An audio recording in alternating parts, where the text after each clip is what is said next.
What a play, play after play after play. And there it is. And she is taking over.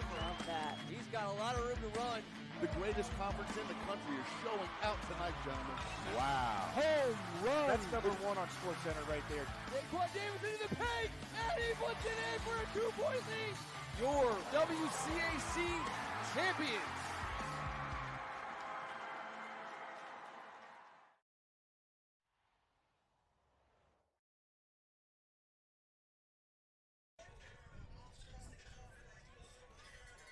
Thank you for joining us once again for WCAC football 2024. Season is underway. Week 2, live from St. John's College High School, Military Road, Fernandez Stadium, home of the Cadets, playing host to the Lewis Bennett Tigers, straight out of Buffalo. Big out-of-state matchup here today, once again for the St. John's Cadets. On behalf of First Amendment Sports, I'd like to welcome you guys live to the field, joined by Kevin Ricca. Yes, we'd also like to welcome our guests and all these young players and the staff and everyone from Lewis J. Bennett. Welcome down to lovely Washington, D.C.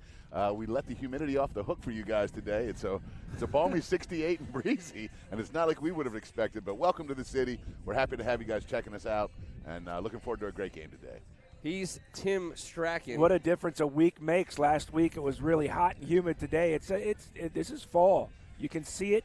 You can hear it through our microphones, the wind that's whipping through here, and it's a little nippy out here, but it's going to be a great day to watch these two teams go at it. St. John's getting a chance to redeem themselves from last week. You make your biggest improvements from 1 week to the first week to the second, and I know they don't come down from Buffalo just to roll over, so these guys are going to come out here and play a heck of a game today. Well, it's their opener as well. They're opening up a season. They lost in the championship game last year to Christian Brothers Academy. Before that, they won 17 straight. This is a program with 3 straight Section 6 championships. They know how to win. That's right. Shout out to Coach Cass, right? There you go. Buffalo. Hey, welcome everybody. I had a chance to meet Principal Sales. I love when the teams that come from out of state, they bring the whole family. Principal Sales, certainly proud of his team, proud of his school and his students. And I'm looking at him right now. He's wearing the team colors, and he's entertaining the parents, as principals are wont to do. So once again, as Kevin said, we roll out the WCAC carpet for our opponents each week. The St. John's Cadets coming off licking their wounds from a pretty tough one. They played an absolute excellent team from Philadelphia and Roman Catholic last week. Pat Ward had a chance to see what his team was all about coming out of the gate, and they went right up against it right away. We talk about a little bit in terms of folks that we want to see on the St. John's sideline as the captains go out onto the field. It's good to see number 7 suited up and walking upright. Yeah, a big leader on this defense. He's explosive off the edge. Guy's got 25 scholarship offers for a reason. Bit of an injury last week. We're very happy to see him out there moving around well. Carted off. Yeah, it was tough. It was a cramp scenario. There was all kinds of injuries happening out here last week. But seeing Tariq Boney healthy at midfield, shaking hands with the captains is a great thing. Big Max out there, Kenneth McManus, Brayon Williams, number 0, and of course number 71, Jordan Harrison. We'll be talking about those guys all day.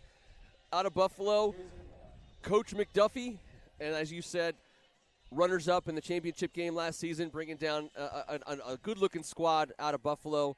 Some names you're going to hear us say all day today. How about number 7, E. Ryan Lawrence, their wide receiver, defensive back, do-it-all player. We expect to be saying his name quite frequently today. And when you say do-it-all, you nailed it, Ken. Not just a wide receiver and a defensive back. He was the first-team All-State running back last year. Over 1,500 all-purpose yards. This is a guy with about 800 rushing yards, close to 500 yards receiving. You're going to see him in the special teams game. You're going to get a steady dose of E. Ryan Lawrence this afternoon. Coach McDuffie also is part of a fine football family. For those of you tuned in to the Peacock last night watching the Green Bay Packers just barely beat those Philadelphia Eagles. Coach McDuffie's son played linebacker for the Packers last night. And if that young man learned how to play ball from his father, then this team is going to have some success, because no one got to the ball quicker last night on that greased-up, slick field than number 58 for the Green Bay Packers. And number 9 for the Lewis Bennett Tigers, Noah McDuffie, another in the long line of McDuffie football players. Yes, the little brother is also all over the place, both sides of the field, going both ways. He's got offers from Boston College, Syracuse, local Buffalo, and when Army and Navy come calling, that means you know you're getting it done on and off the field. Yeah, gentlemen. you got that little extra specialness into you that those institutions come after you for your leadership and other things. We're going to get underway here momentarily. We got opening prayer. We have the colors will be presented by the St. John's Cadet Corps. And T, you said it best, what a difference a week makes. I discovered sweat glands I didn't know I had last week, and here we are 7 days later, and it feels just absolutely September-y, and it's a beautiful thing. Yes, moving forward, it's very cool today. Yes. There's no sweat gland, there's no sweat. Yeah, that's right. Get a good look down there as you see Coach Mike Ward, the defensive coordinator, breaking things down there with his team. As they get ready, we got 12 minutes on the clock. The field is set. And listen, we've covered St. John's now for about 8 years, sitting right in these very seats for this program. We haven't been here many times on the heels of the kind of game we saw last week. So we're as intrigued as everybody. I think we all feel pretty comfortable that Coach Pat Ward and his team are ready to go. But yeah, they don't come off games like that very often. Now, he was all business in the parking lot this morning. That's all I know, T. But I say it every year. Your biggest improvement is going to be from week 1 to week 2. You make big mistakes, especially when it's your first time starting in certain, positions at quarterback and other places. So, you're going to have some rough spots in that first week. But you see it on film. You put it down. You want to redeem yourself. The second week you come out, you correct those mistakes. You don't make them again, and you make a huge improvement. And I think that's what we're going to see in St. John's today. Turn it over to Curtis Cross, the PA announcer.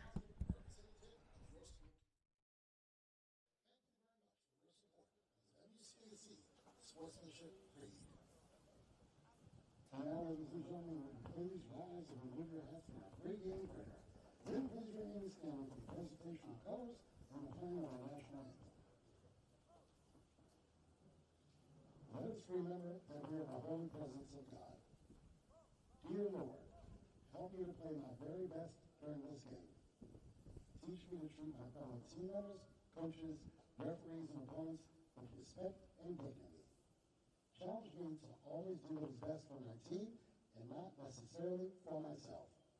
Enlighten me to the powerful life lessons I will experience during this competition, win or lose. I ask all these things through Christ our Lord. Amen. St. John Baptist, De La Salle. Live Jesus in our hearts. Please direct your attention to the right side of the St. John's sideline for the presentation of the national and school colors. The colors are being presented by the St. John Cadet Corps Color Guard team. Today's team is led by Cadet in charge, Fadi Ayub. Cadet Harry Wyford is carrying the American flag, and Cadet Nathan Nagash is carrying the St. John's flag. They are accompanied by Cadet William Dillon, carrying the first rifle, Cadet Riley Tanner, carrying second rifle. The students of the St. John's Cadet Corps have proudly displayed the nation's colors at events and gatherings for over 100 years.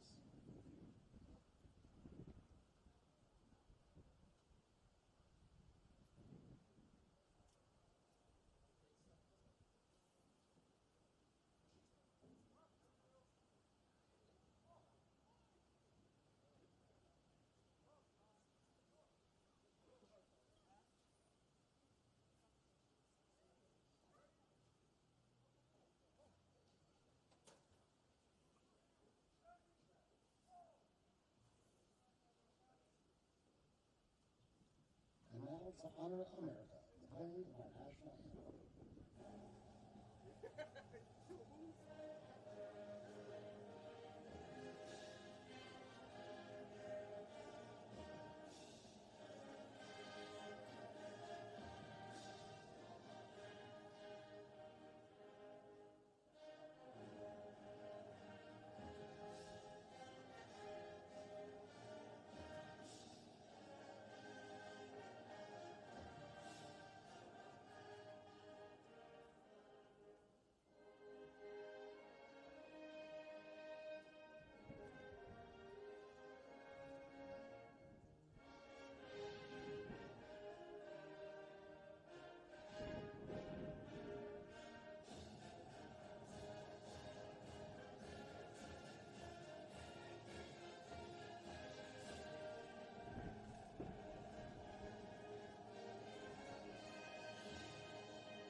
gentlemen, in just a moment, kickoff.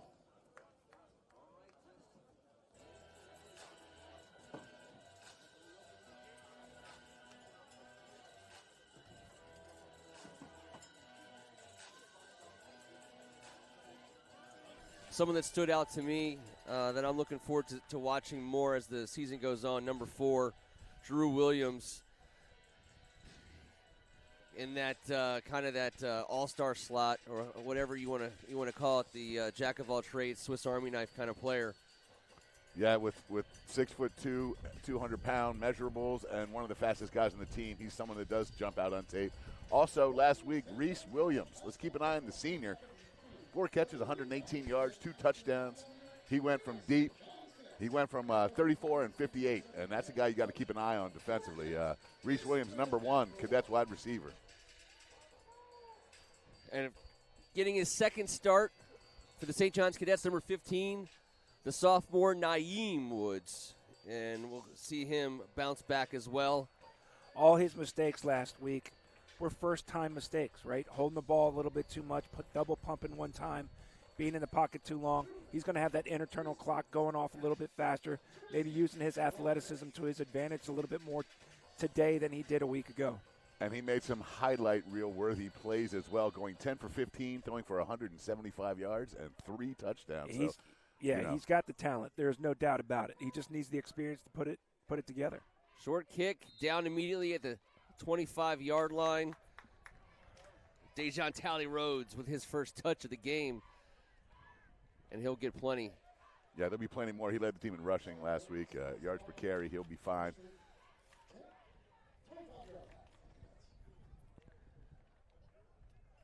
6 rushes for 53 yards for Day last week. And look for him and Brayon to get going early and often. The key part of this St. John's offense is up front, man. This offensive line. Right. Kenneth McManus, Jordan Harris, we talked about going out with the captains. Those guys, those body movers up front, St. John's is going to rely upon heavily this afternoon. Trips right. 4 wideouts. Naeem waits the opening snap in the shotgun. Here comes Brayon.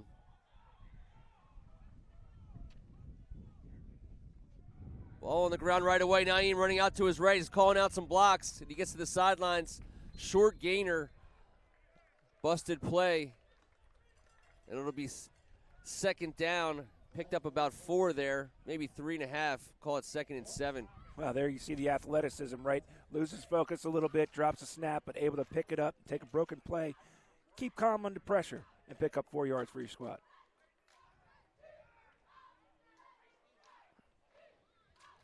Day in the backfield now. It's 2 wide receivers split on either side of Naeem Woods. Lewis Bennett brings 4. Tally Rhodes off tackle left side, and he fights his way forward to bring up 3rd and short for the Cadets.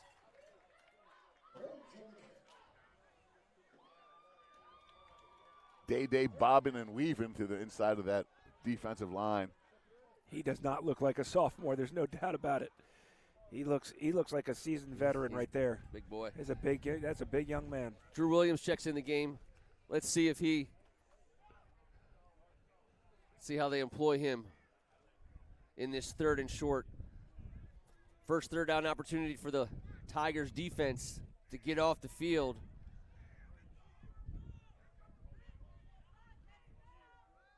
Reese Williams keeps his feet and keeps on running. I say he runs like a pinball. He's like trying to tackle one, too. It's impossible. First down, St. John's Cadets. That lower half on number 0, he's so strong, and he's got that Barry Sanders ability to just maintain his balance. You just got to hang on for dear life and hope the cavalry's coming. No play clock. It'll be kept on the field again as the referee behind the quarterback will be communicating the play clock with the quarterback throughout the day. Pankey split out wide right. Quick throw. Stephon DeCarlo Rogers, the freshman wide receiver, wasn't able to hold on to it. And we'll see if this win becomes an issue in the passing game. It's gusting. It's a steady wind. But it is gusting at times. And it looks like we're going to get our first Wildcat of the day. There's no doubt some of these gusts that have come through here just recently could catch that ball, especially if it's up in the air. And Naeem has his delivery is a little bit lower anyways. He has tremendous arm strength. Yeah. He's a human wind cheater as it is. He's not worried about it. Human wind cheater, that's good. Wind cheater. Drew Williams gets the snap, and he's running right away. Makes one man miss, makes a cut up field, and the Tigers bottle him up. Gain of 1. It'll be 3rd and long for St. John's. A good surge by Bennett's front 4. It's going to be tough to do throughout an entire ball game against this big St. John's offensive line. Jimmy Valentine, Jason Hargrove in there. That's big 52. Where's he at? That's Howard Wilbon. No.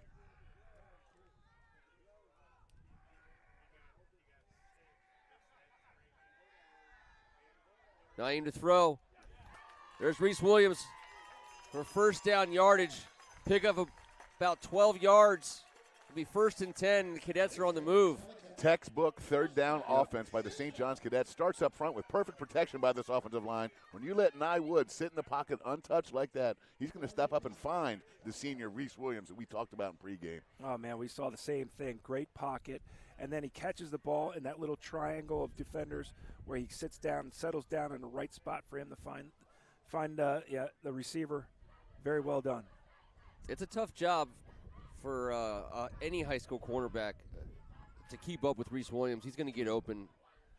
And if this line gives Naeem the time, he's going to find him. Naeem looking up the middle again. A little bit high as Reese Williams settled into a little bit of a spot there. Overthrown will be 2nd and 10 for the Cadets.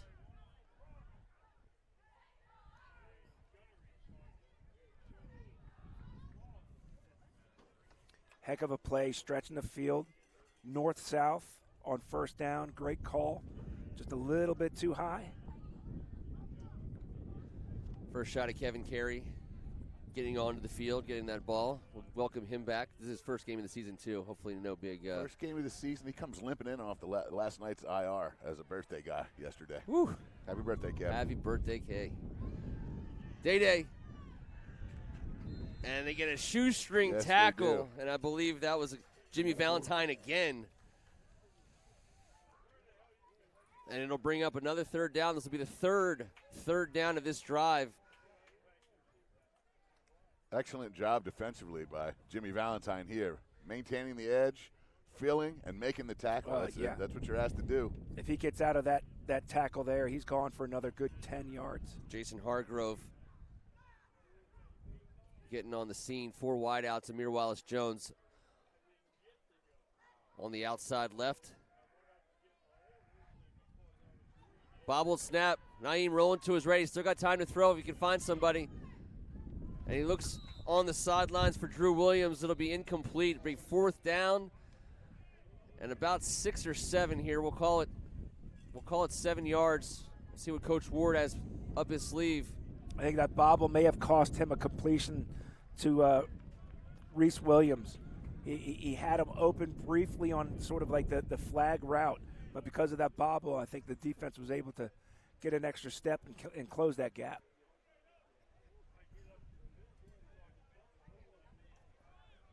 We got a penalty. Looks like a 5-yard penalty that went against St. John's. And Coach Ward wants a timeout.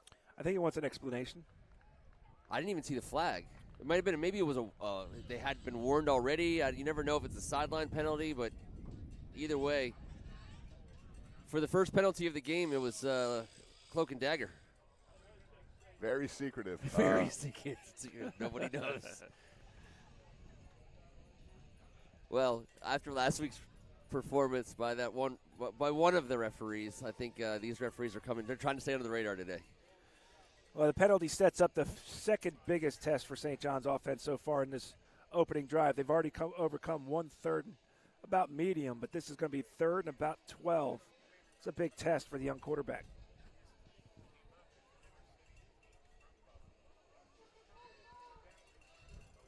So is that a dead play that never happened? Is that why it's still third down? I'm very confused, but it is still third down. I think it might have been a motion call on the Cadets, and Bennett accepted the penalty. There you go. 3rd and 12. Rayon Williams in motion. Penalty right away. We'll see what the call was. It came from the back judge, and I believe this is going to go against St. John's. Yeah. Interior line moved for the Cadets. And they're giving up real estate here that they fought hard for out of the chute. Be 3rd and 17.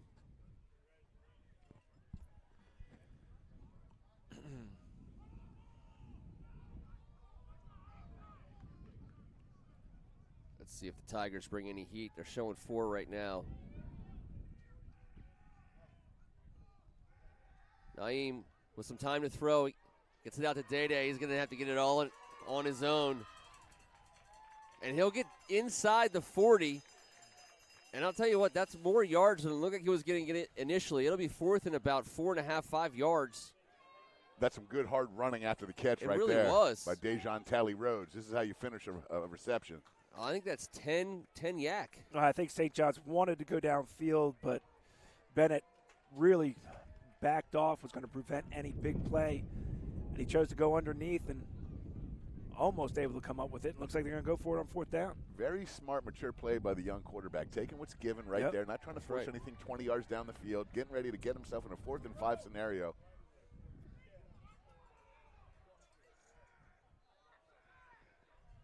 Woods to throw. Settles in the pocket, delivers it up top. And it's tight coverage. Reese Williams unable to hold on to it as he was well covered. Carl Barnes, the junior defensive back, right where he's supposed to be to break up that 4th down conversion. That's right. Heck of a play by the defense here. The last reception we saw between these two, he sat in that little pocket there. He's got guys all over him. This is a much smaller window to make it. And we'll get our first look at the Lewis Bennett offense.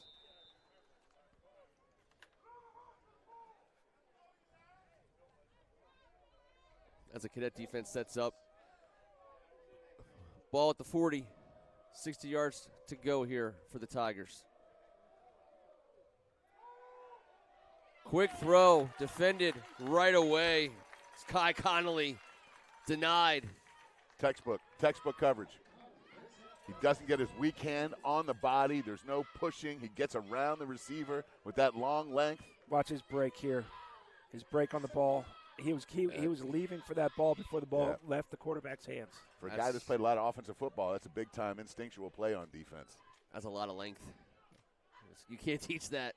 Jordan Freeman, he did his job. He got rid of the ball fast. His first start, his first pass right there, Jordan Freeman.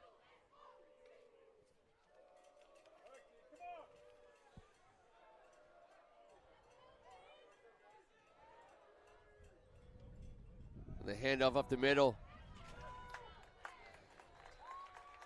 It's going to be a hard place to earn a living. Shamir Land. Pick up 2 yards. It'll be 3rd and 8. Kai Connolly in the mix again, coming out in the first 2 snaps on the defensive side, ready to play football today.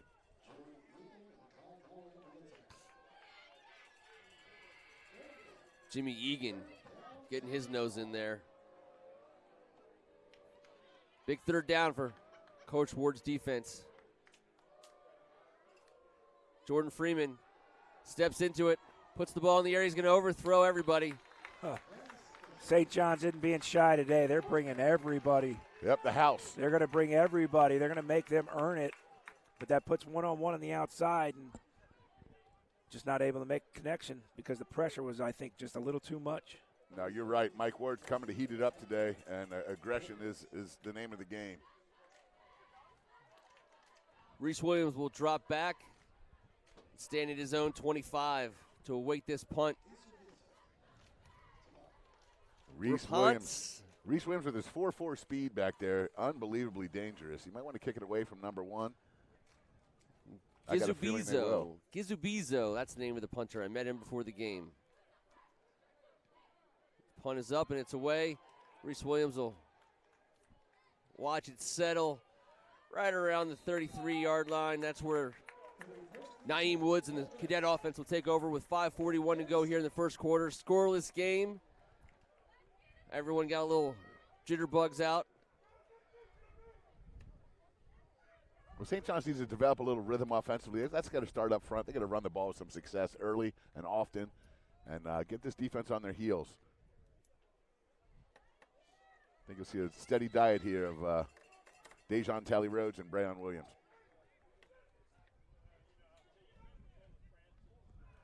Fake one way, fake to Drew, pitch to Brayon. Completion to Brayon. That's a completion to He Brayon. actually pitched it forward. They faked the reverse, pitch it forward, just like any other running play. Little shovel pass. Great little design. So he gets passing yards for his fantasy points. Day-Day in the backfield. Brayon Williams and Reese Williams on the short side stacked. Jimmy Valentine stacking up defensive tackle stats. Now he splits out to the slot coverage. Day-Day makes a bunch of people miss in the backfield, but he was quickly accosted by the Tiger defensive line. Yeah, two-man stunt there right into the run design of the offense. Excellent call defensively. Yeah, impressed with the front four for the Tigers in this opening quarter. But it is the opening quarter, so four quarters of going up against the size of this St. John's line is going to be tough.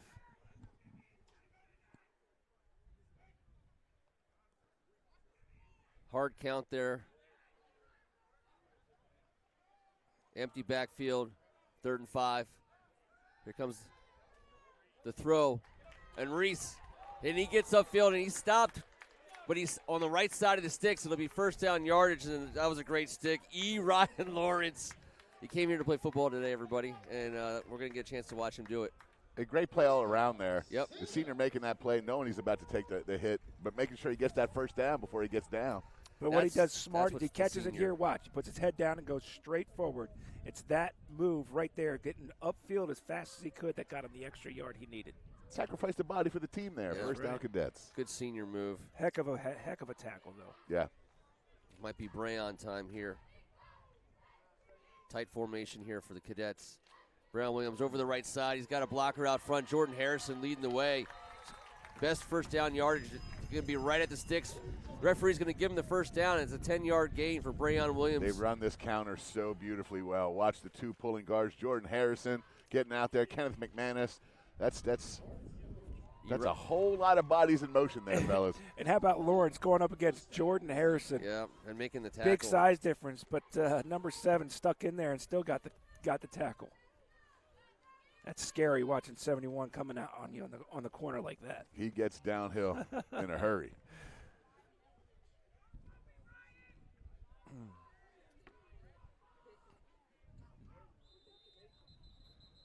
Whistle dead.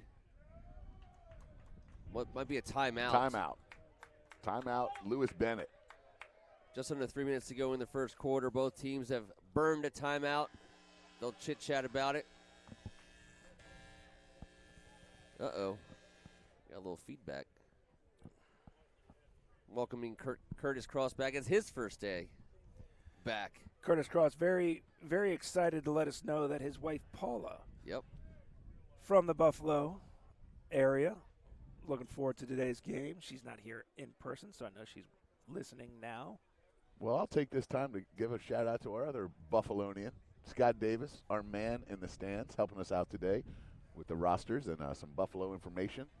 And really appreciate that, my friend, and everything else that you do. I have always had an affinity for Buffalo sports fans. Of all, not just because of the Bills, but a lot of reason because of the Bills. But as a DC sports fan, there's so many people that you're automatically kind of enemies with: Dallas, Philly, New York, blah blah blah blah blah. I always loved the Buffalo group when they came down to root for Buffalo games at FedEx over the last 20 years. They were a great group to hang out with. Nothing wrong with the Buffalonians. Bill's Mafia, baby. Bill's when Mafia. you're known for jumping off high places onto tables to break them. Yeah, their enemies are tables. Breon Williams making someone miss in the backfield, and he's off to the races. He's at the 20. He gets inside the 10. He's going to rumble in. They're going to call him out of bounds inside the 10 or right around the 10. What a run. That's a hard guy to corral right there. His feet, he gets to the edge. He's deceptively quick, and he can go right ahead, but he's also a guy you don't want to meet face up in the hole. And that's about 45 yards after contact, initial contact. And once he gets going, man. Yeah, that's the name of his game, T. He is a yard after contact type of guy, number 0. Once he gets to right there and kicks it at another speed. Exactly. He's like a weeble wobble. He does not fall down. He's got perfect balance. He's like a cat on a wire when he's running on the sidelines. Kevin, I did not have Weeble Wobble on my bingo card today. They put a check mark next to cat wire, please.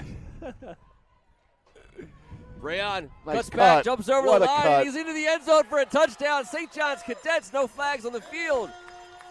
A jump cut, a little hop. And some nasty work by the big ones up front because the Wow. offensive line took control of that drive right there, and the Cadets certainly needed that. This is about as exciting of a 10-yard run. Amir Wallace Jones getting a helmet on a helmet. Senior wide receiver in there taking care of a linebacker. That's the type of contact you need right there to free your guy up for 6. And that's on a damn good player there, too. That's a great block. Bova with the truck. What a hold. Kick is up. Ruben Kelly Asasi gets the nod there. Oh, my goodness. What a great hold, Ruben. Nice job. Special teamer. Unbelievable. Roll back to him. He pinned it down, got it on the tee. Extra point's good. 1 point there. That point should be awarded. Half a point. To Ruben Kelly Asasi. Absolutely. Nolan Stringer back getting the kicking done this week after Chase Pankey handled the duties last week. And did a great job after scoring a touchdown. Right. He put in for himself last week, and he was 2 for 2. 3 for 3 on the day. Now that's really got to energize this Cadet sideline, seeing the offensive line get in the mix and start moving bodies, having a senior captain coming in making a block at the point of contact. That's right. And seeing Breon make that jump cut, seeing his athleticism showing off. He's got over a dozen scholarship offers, and we got to see why right there. Who, Amir? Both Amir and Breon. Yep. Blocking wide receivers. The game of football has always been about physicality and helmets on helmets and winning one-on-ones. But offensive football now is as much as ever reliant on wide receivers who can block. Amir Wallace-Jones, great example from that is the Tigers.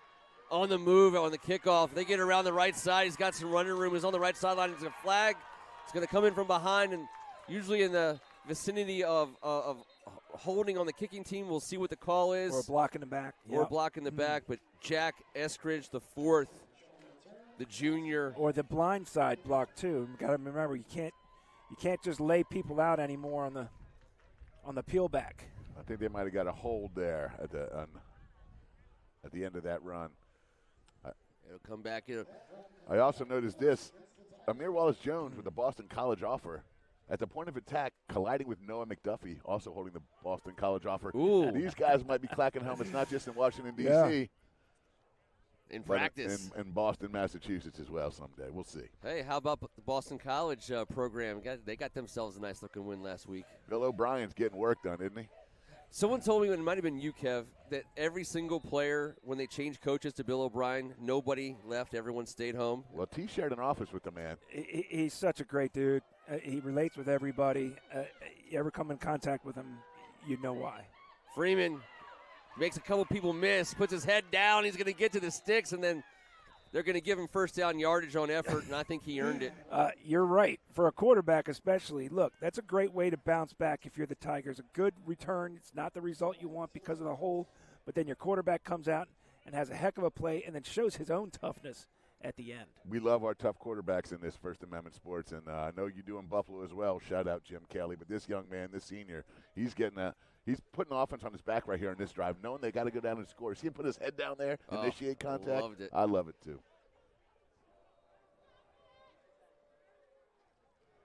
Moving out to his Tariq left. Boney was just tackled. Tariq Boney just got tackled. So they didn't call a penalty against him last week, and he was a tad bit frustrated. He's got to be sitting there thinking, what do you guys want me to do? Watch number 7 on the play. I think he got form tackled as if they switched offensive and defensive positions. But let's not talk about the refs. It would be a loss of 2 as Jordan Freeman had nowhere to go. Spun around in the pocket and dropped for a loss. By the way, I saw Tariq Boney running down on kickoff as well. Oh, that's not wow. the number you want to see heading your way after 50 yards of a head start. Jordan Freeman, screen to the left. He's got some room. Boney brings him Wow. down with his shoestring Wow. tackle. Is that guy something? If Tyreek Boney does not make that play, I'll tell you right now, Noah McDuffie is running that ball for a hot second. Yeah, it would have That was definitely awesome. it definitely would have been a first down at least. It's going to be 3rd and 10 when we start the second quarter. That'll do it after 1 quarter of play. You might be as surprised as Look at everyone this else effort. that a 12-minute quarter only takes 15 or 20 minutes to play. That was not the case last week. Heck of an effort by Boney there. That's as good a football player as on the field today. He just caught in the open field, and that is a defensive edge rusher. That's why Auburn, Maryland, Tennessee, Exactly. Texas A&M, Yep. Penn Exactly. State, and Wisconsin.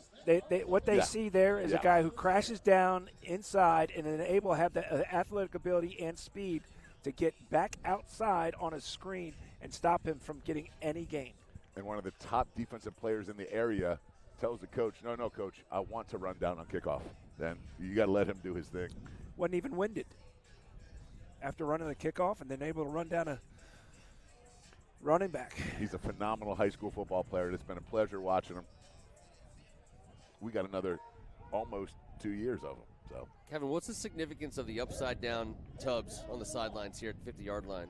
I think they don't want it to get any rainwater in them. Okay. Yeah, no, I like it. I mean, I'm going to come out of nowhere and give Something. you You know, you get all the details here at First Something's Amendment going Sports. on with these tubs. 3rd and long. Jordan Freeman chased out of the pocket, puts the ball in the air. He's going deep. He's got a man. Caught at the 28-yard line. Yards after the catch will get him inside the 25. I think I got him caught St. John's with a double move. He buys some time, flushing out of the pocket. If he's able to get that out a little bit more, he's still running. It might have been Jack Eskridge, number 6, who caught that ball. I believe. I could be mistaken. There's 2 big plays by him today. You got to credit Jordan Freeman for Yeah. avoiding the rush, stepping up, and making the play there. 4 wide receivers. In motion.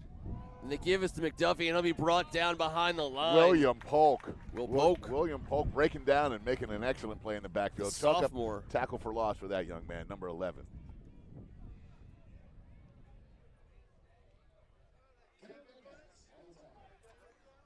Brayon Williams logging some defensive snaps, as he is wont to do. If you're playing a game of football, it doesn't really matter what side of the ball you're on. Brayon Williams is the guy you want. And William Polk, also one of the backup tailbacks. They're not afraid to hand it off to him in a certain situation. So you just get your best athletes on the field. 2nd and 12. Freeman to throw. Goes deep. Wants the corner. Excellent coverage. Good coverage. Good attempt. Well guarded to be 3rd and 12. Tyler Simpson.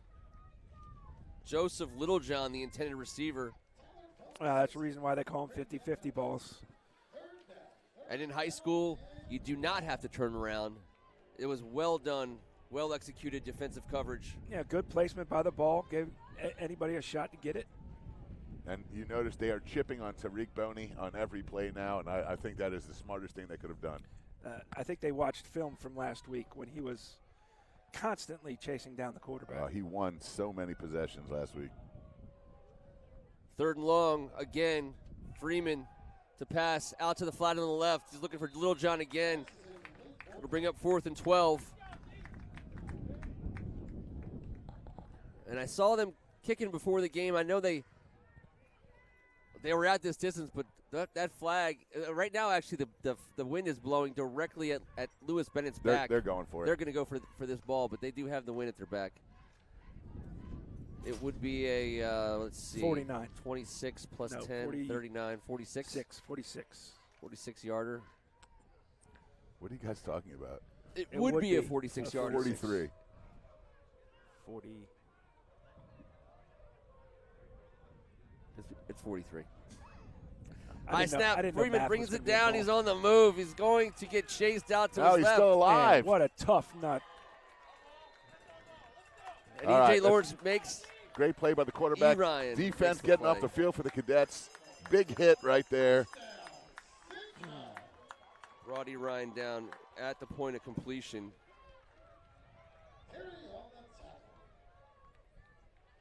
Tariq Hayer heading to Rutgers, and you can see why. He is one of the most explosive tacklers in the area. He plays a really physical brand of ball.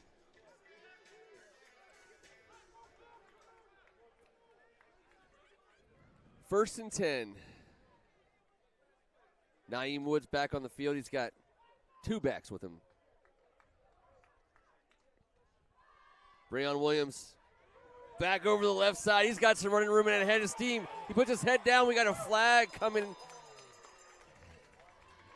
at about the 30-yard line. How that opened up, the offensive line just opened up a sieve, and Breon saw it. What vision to make that jump cut to the left and hit the edge. He's fun to watch in open field, too. He's a bruiser, but he gets in that open field right there, and he gets that momentum going. Oh, he's tough to bring down. So it will be holding on St. John's at the spot of the foul. I believe it'll result in a 1st and 9 situation, maybe 1st and 8, as the blocking occurred downfield.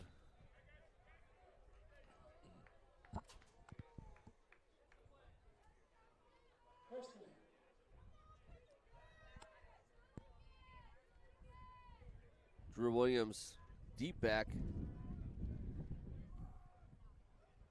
Reese Williams in motion. Naeem to throw. Out to Drew Williams. He's got some room to run. And he'll be a yard short. It'll be 2nd and 1. Another nice decision there by Naeem. Checking down for the 8-yard gain. Why not?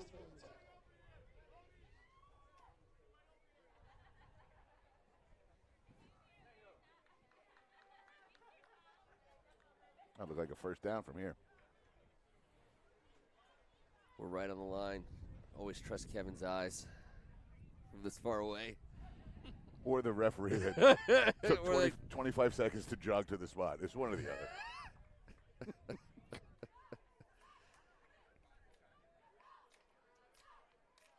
Handoff Brown right up the middle, and he's making people miss. And he's on his way up the field. He's at the 40-yard line. He's got some blockers. Another, E. Ryan Lawrence with a shoestring grab. Sure, do not apologize, Breon. You just broke 11 tackles. That 12th one, the 12th one's going to get you. That's a team picture run. What a run. I knew how much, how good of a runner he was between tackles, but he's been impressive today in open field. Oh, he just got caught up. Oh, you can see. Who was that? Adrian Hamilton. It looked like Lawrence. Was it Lawrence who got the heel at the very end? Lewis Bennett's going to burn a timeout here with just over 8 minutes to go in the first half. Regroup a little bit on defense. The Cadets got something working now as they're inside the 40-yard line.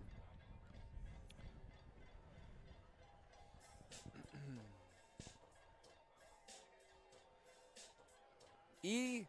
Ryan Lawrence, worth the price of admission. Watch him on these plays. Obviously, that was a big gainer by Breon, but playing both ways. A big boy. Where's he going next year? Or where is he going, I should say? He is undecided, but if you're a first-team All-State, you got 1,500 yards all-purpose, and you have 21 combined touchdowns on this season, I imagine he's going to find somewhere that would be welcoming. And I tell you, the Tigers' toughness is showing out in so many spots. You got to talk about the quarterback, Freeman. You got to talk about Lawrence playing both ways, doing a heck of a job on defense, and Valentine. getting a bunch of tackles and making some tackles for loss. I mean, these guys have come down here to play some tough football. Yeah, those guys and Noah McDuffie have stood out to me as dudes, as their dudes and excellent high school football players. Check out our man Jordan on the wireless, getting us in the huddle on the timeout. He's probably the biggest guy on the field. Yes. It's perfect. He doesn't need any scaffolding. Naeem to throw. Looks left, runs right. Flag as the ball is caught. Nate Hildreth with the reception. We'll see if it stands. It looks like the body language of the St. John's lineman suggests it's going to be against St. John's. Maybe we could take a peek again. I like to see these things, you know? Yeah. It was just as Woods started rolling out to the right. Maybe they got somebody on the right side of the line trying to secure the corner. Wow. It was a good throw on the run. Release. It was on the front line is what we wanted to do. Hit his man. It's going to be 1st and 20, though, for the Cadets.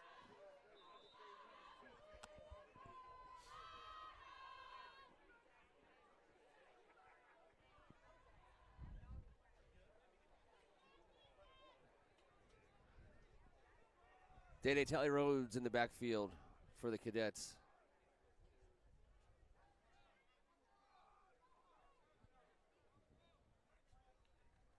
Rhodes gets the carry off of Jordan Harrison, and he's getting yards after contact. Great patience waiting for Jordan Harrison to figure his man out and making a cut right off of his back. And he gets just about almost all of the penalty yards back. It'll be 2nd and 12, 2nd and 11.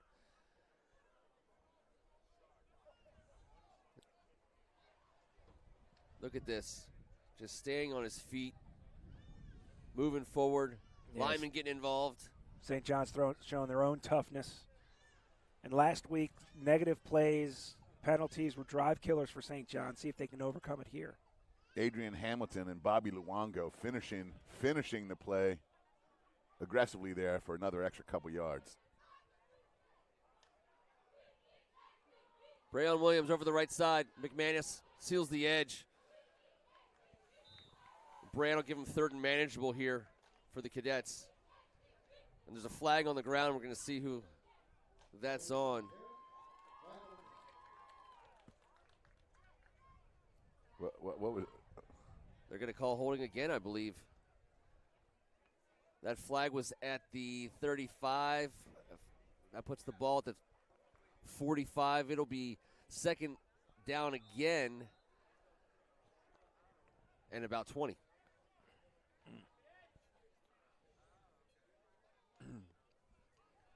Cadet offense spinning its wheels here a little bit. When a lineman pulls and an edge player goes low, I'm not sure what you want to do. I'm not sure what you're supposed to do. That's right. I'm not sure. So, I'm not sure they know either. Did they call that on Mac? I'm not sure. Yeah. Naeem to throw. He wants it all. He's got Reese Williams who makes the catch down to the 10-yard line. Now that's a catch and throw. That is one heck of a conversion on 2nd and 20. It'll be 1st down. We'll see if it's 1st and goal. Either way, Reese Williams got his hands on that ball and brought it down. 1st and 10 from the 11. What a ball that was, and a great snag at full speed to be able to catch that and come down with it. Reese Williams has been money for the St. John's offense. He has been the man for the St. John's offense that is making them go. He's been lights out for the first 6 quarters of this season. That's the kind of play you make at pretty much every level. Someone's got to make that play every level. Reese Williams looks like the guy to do it. And a high level throw as well. That's correct. Over the left side. Excellent play. Ryan Lawrence. One of very few people that has ever tackled this man all by himself in open space. It'll be 2nd down. The Cadets can get a first inside the 2-yard line.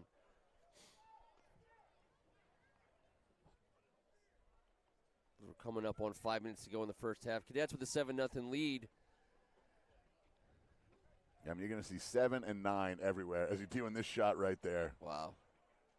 for the Tigers. McDuffie and Lawrence and McDuffie, they've been all over the field so far.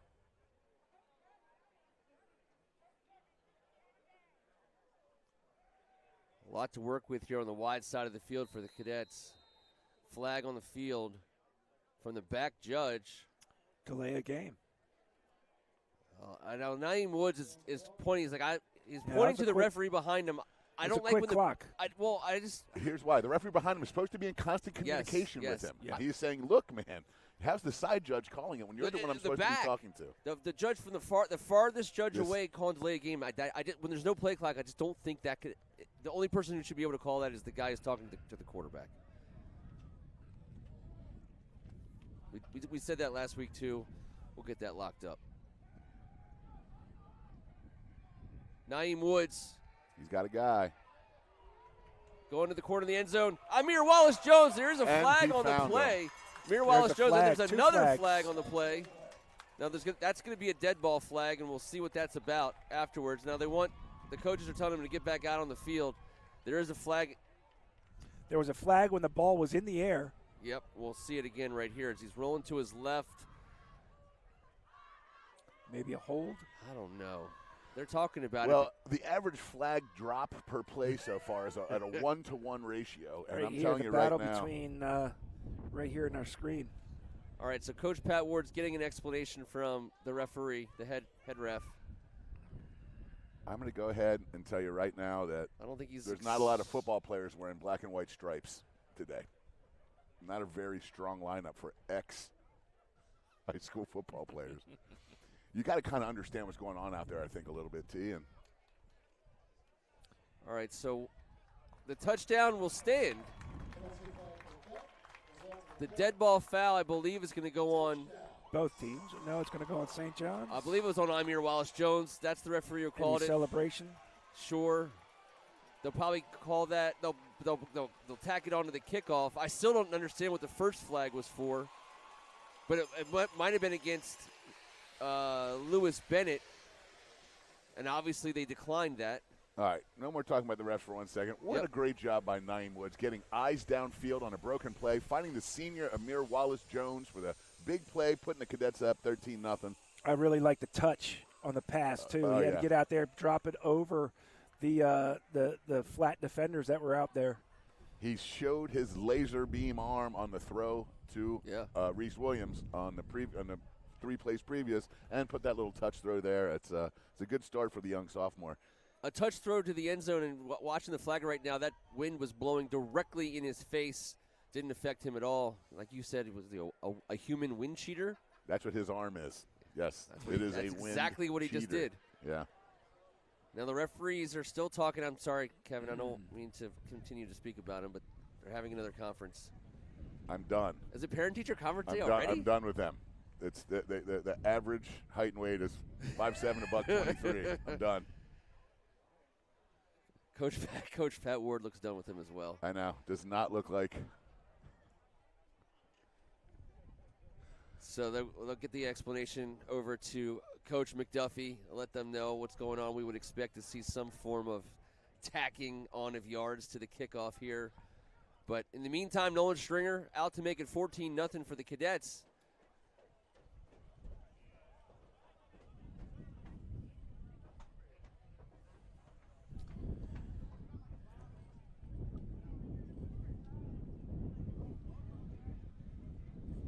You can hear that wind in our microphones.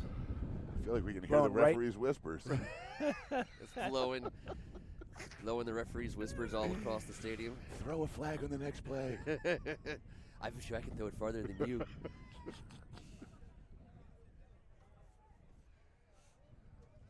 All right, so they're still talking. No, let's take our time. Let's just see it. I mean, well, we'll get an extra point attempt here in a moment. Last week, the Cadets were able to jump out to a lead, and now they get a chance to do that again. And then Coach Mike Ward's defense with a chance to hold on to it here at the end of the first half. Stringer is just getting iced right here. I mean, there's just no doubt about it. But he has been there before with a game-winning field goal at Gonzaga on I Street, walk-off. He's not worried about a little 5-minute conversation. Good snap, good hold, kick is up, and good. The Cadets, 14-0 lead with under 5 minutes to go here in the first half. The Lewis Bennett Tigers go on offense here. Down 2 scores.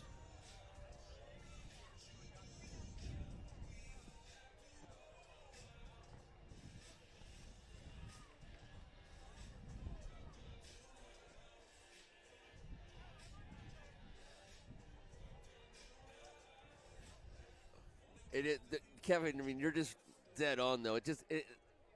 St. John's has, except for one drive, a couple of mistakes in that first drive, it's been a pretty crisp performance by the Cadets on both offense and defense, and yet the feel of the game it's not fair because it has been disrupted a little bit by the extracurricular stuff.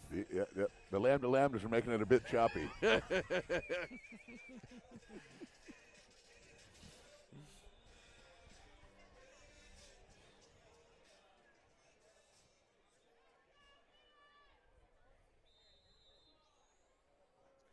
Rubin with the kick. Flag right away on cue. I believe we're going to have false start. I told you I heard the whispers. I knew it. I told you guys I deciphered it. It's like you double dog dared him to throw that flag. I think one St. John's player got a yard out ahead of the kick, a little offsides, and you know what? I think they got that one right. Yep. Got to give credit where credit's due. I'm telling you right now, these guys got the quickest draw on the Eastern Seaboard. That was a nice little throw by Ryan Lawrence. Guy can do everything. He can do everything. And Rubin's kicking right into the wind. Another 5 yards, not helping him. I don't know where the personal foul yardage went. I was going to say it, but it's gone nowhere. That was not marked off on the extra point or on the kickoff. Like, maybe that's what the discussion was about. We penalized him, but we're not going to actually penalize him. I don't know what's happening. But Ryan Lawrence has got the ball in his hands. This is what we paid for. Look at him go. Ooh. All right, now he is turned around. Tyreek Hayer. I told you the guy's a hammer. Wow. Tyreek Hayer hits. He's one of the hardest hitters in the area, and I think right then and there, we're going to see why. Well, you don't see many people pinball Let's get that off field camera person. action. Here we go. It's a great little move he has here on the jump cut. Ryan pointing upfield. This move right here. And then Tyreek Hayer. And I told you. Good tackle. He brings it. He plays behind his pads and loves mixing it up.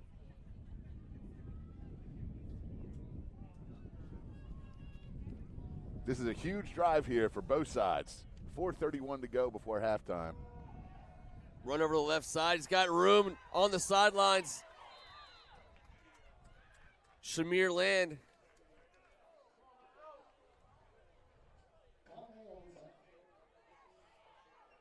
Big gainer on first down for the Tigers. Gets out of bounds and stops the clock. If I'm Tariq Boney, I'm writing a letter. A letter writing campaign, Andy Dufresne style? I don't know. 1st and 10 here from midfield.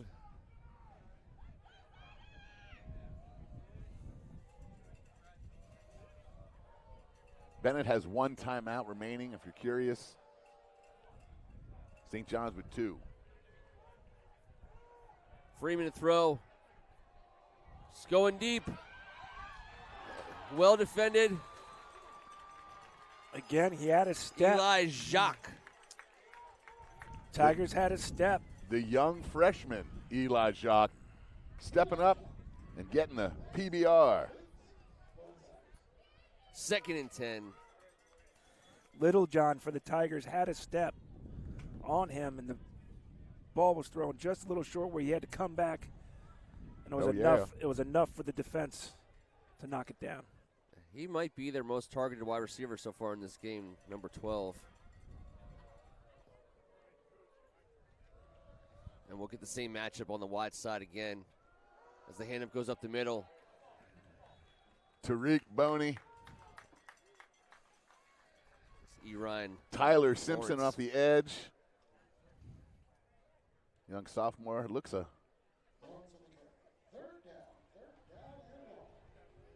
going to bring up 3rd and 9 for the Tigers. Jordan Harrison's checking into this game. Look at that. Trying to get a little rush up the middle. And I know the Tigers have been chipping very smartly on Tariq Boney coming off the edge here, number 7. They're going to try and move him around. I formation. Tariq Boney blows up the back behind him, and he brings down the quarterback. Yeah. That's a sack for number 7 as Jordan Freeman can't escape. They had one guy on him. You got to have 2. You had one guy there. You got to have 2. He's too good. He blew up the fullback. He sacked the quarterback. Watch number 7. Comes right through. Oh, it's just too. He's too good, man. Well, Uriah Lawrence, now he makes the contact, and Boney gets the better of it, but then Jordan Harrison is right on his heels. Look at the length, the effort. St. John's using one of their 2 timeouts to give themselves 3:12 to move the ball down the field here and try and get some more points before the half. I love watching Tariq Boney play football, and we can just see right then and there how he redirects his level of athleticism.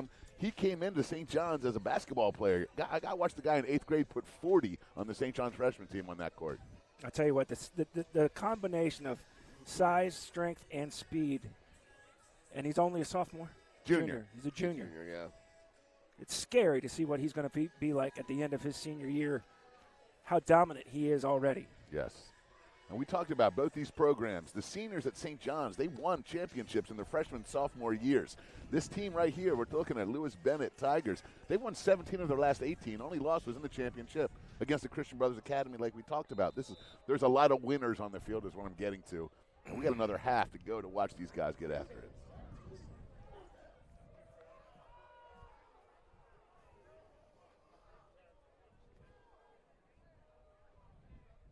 Gizubizo with a kick. Reese Williams picks it up on the bounce. Dances around, makes a couple people miss. He's fighting his way forward. It'll be Cadet ball at the 43-yard line, their own 43. Under 3 minutes to go in the first half. And they get one more drive here to try to put some more points on the board before going into the locker room.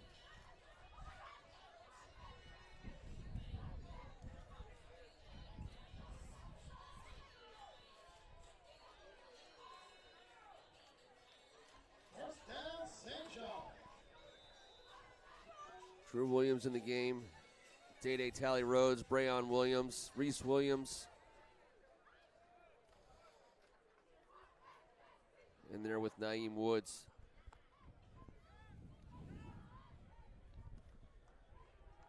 Kai Connolly checks in.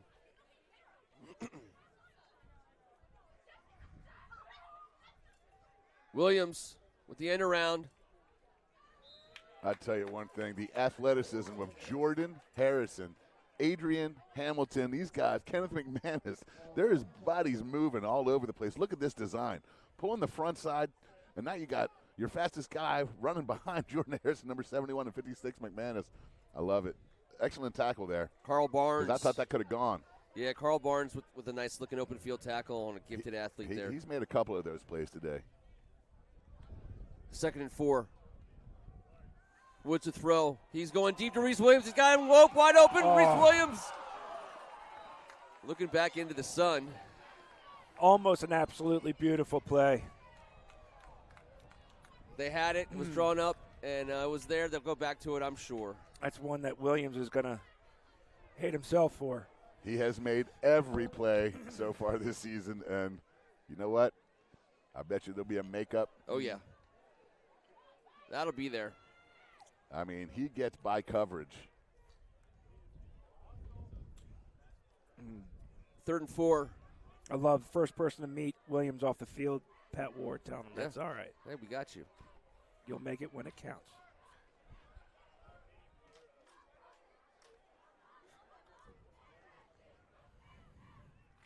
Woods to throw quickly, and he's got his man for first down yardage. That's Stephon Rogers. DeCarlo Rogers, the freshman. That's Stefan's government. Yes. Oh. The teammates call him DeCarlo. DeCarlo. And Penn State and Maryland called him and said, let's go come to college for free here in about 3 or 4 years. They've called him already. Yes. Yes, he's got the Maryland offer, he's got the Penn State offer, and he has got an extremely bright future, number 13, in the Scarlet and Gray.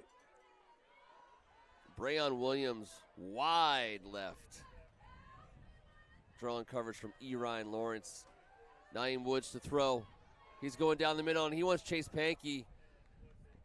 So overthrows him a little bit there. That'll stop the clock with 1:40 to go here in the first half. It'll be 2nd and 10. Same route that he caught Reese Williams on the previous possession. He saw a little over-the-top help there. I think he threw him incomplete on purpose. I think St. John's is going to see an adjustment of maybe making those a little skinnier, maybe to the back of the flag instead of to the front of the end zone or more towards the sidelines, because that corner is coming off and getting close to intercepting it. I think it was a smart throw by the sophomore there on first down to make sure that was incomplete. Quick throw out to Brayon Williams. He makes the catch, makes the guy miss. He's upfield. What Fighting a catch. forward. Yards after the catch are pretty much guaranteed with Brayon. It's going to bring up 3rd and about 1. He's got glue on his hands. He's got great hands, and watch him break tackles. Just it's that move there. Ooh, and being able to hold on to it, and then his toughness gets 2 or 3 more. Shoes in the air. Everything going. Naeem Woods a throw in 3rd and short. Right in the middle of the field. Nice throw and catch as Kai Connolly brings it in for a first down for the Cadets. Kai Connolly doing a great job being a positive influence on both sides of the ball for the Cadets today. Just making plays for the team when he can. 3rd down conversions through the air for this sophomore. Another great throw. Well. Yeah. Great throw thrown away from the defender in the zone. It was a great throw. We're under a minute to go. We got a timeout on the field. That's going to be the Tigers' final timeout of the first half. 54 seconds to go. Everyone will get a chance to talk about that. Your coffee smells great, T. It was a great last-minute pull. Just get that coffee smell. It's perfect. It's cold out here. It's cold for a September day in D.C. Well, Kevin's been huddling for warmth. That's why I'm all the way over here. Trust me. With my coffee. I didn't know what I was getting myself into. I didn't realize when they put a 2-seater that we were both going to be sitting on the same side of the booth. Fine, freeze.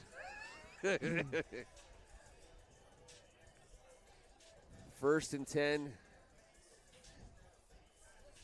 Matt Seal seems very comfortable. Crisscross applesauce. He seems fine. It would be a huge win for this Lewis Bennett Tigers to stop St. John's from getting any more points on the board, but they are knocking. This offense for St. John's has been in somewhat of a momentum, all the momentum on their side of it right now. Coming up with the big plays, moving the chains, and a score right before halftime would be extremely difficult for the Tigers to overcome. 29 yards away, 54 seconds, 1 timeout. That's the scenario. First down.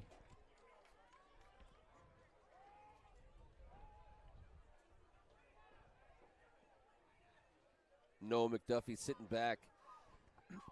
Single safety.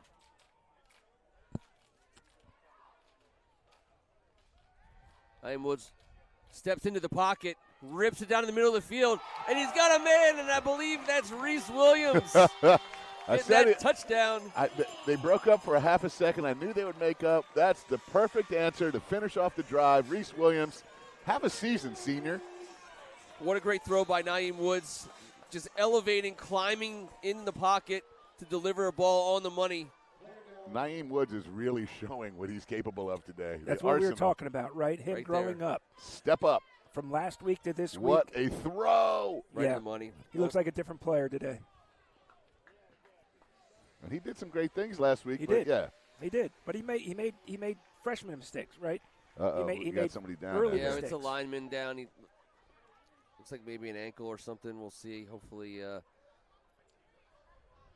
The ball is coming out a little bit quicker for him today on a couple plays, and then when he's able to extend it, he keeps his eyes downfield.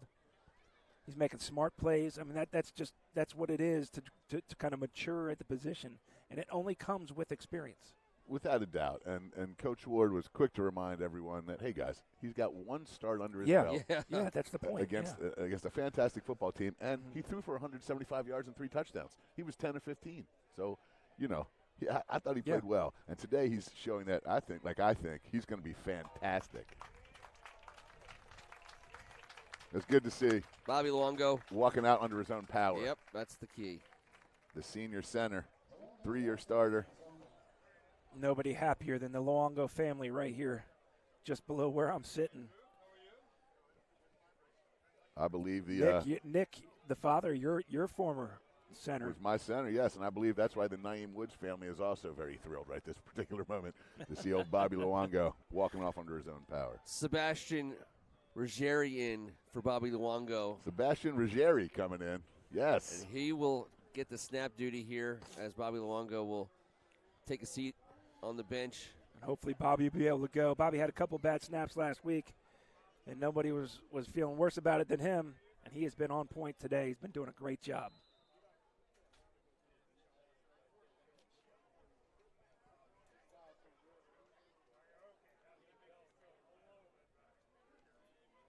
Perfect Stringer snap. up and down. Sebastian with a good snap. Ruben with the hold and Nolan with the kick. It's 21-0, under a minute to go here in the first half. And this Cadet team, what a difference a week makes. Got a little swag out there, playing with a lot of confidence. It's cool seeing the not only the run game and watching Brayon, but watching Naeem Woods on the last few possessions. He's obviously feeling pretty comfortable. He's got the ability to just zip that ball in there, but the touch that he's talking about and the leadership, that last throw, there's nowhere else to put that ball. And you're also talking about him being comfortable. How about the line doing a great job of protecting him, creating pockets? He's only had to be flushed out a couple times, and a couple times that he has, he's made plays out of it. That line created the perfect ability for him to step up right there. Bobby Luongo holding strong, sacrificing for the team, and that's how you get 7 quick ones there. How about having a guy like Reese Williams just running free pretty much every play? Yeah, we knew it wouldn't be long before Reese got the opportunity to correct that drop. Yep. Now they'll be chuckling about that in films. And to be fair, it was a great throw. There were defenders in the picture when Reese caught that ball. Well, how many people out there have ever run 4.4 and tried to catch something? It's a different level of speed for most of us, listening and talking, that I'm sure of. Decent field position here with 38 seconds left, 37. Having a good day on the returns. No penalties on the play, so they'll start right there about the 45-yard line. 36 seconds to work with. And again, I don't know how long their kicker can go for, but he does have the win at his back. But they're going to have to get a lot of yards here to give him a chance to put points on the board at the end of the half. No timeouts and the Tigers, left. And no timeouts. And the Tigers get the ball coming out at halftime, I believe. That's right.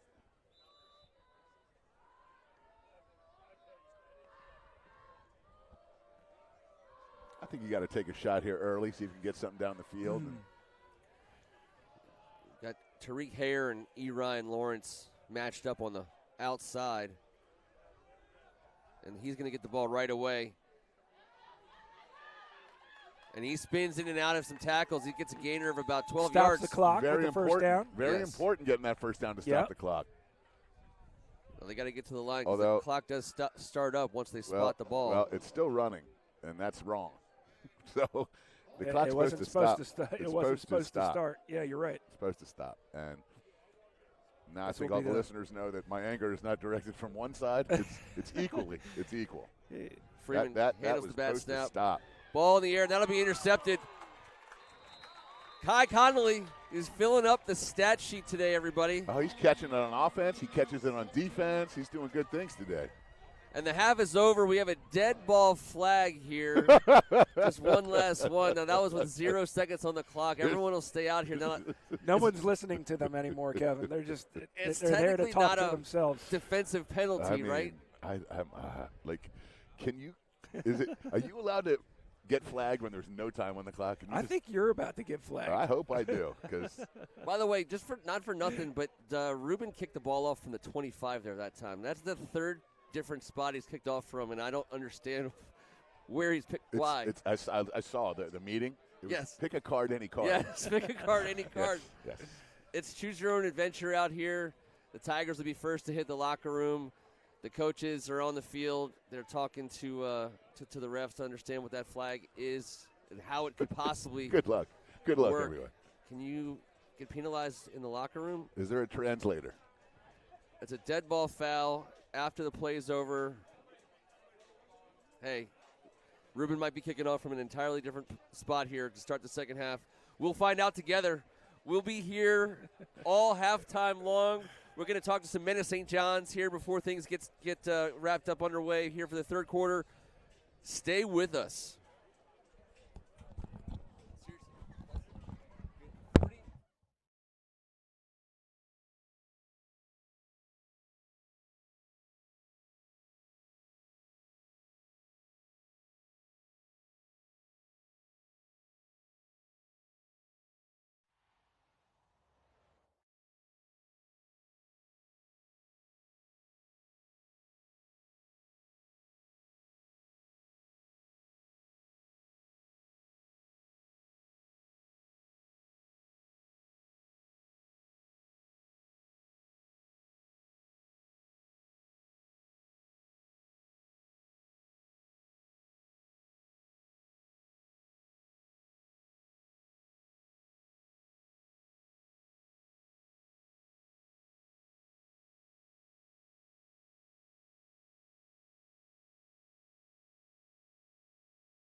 Welcome to halftime. We are here, honored to be with the men of St. John's.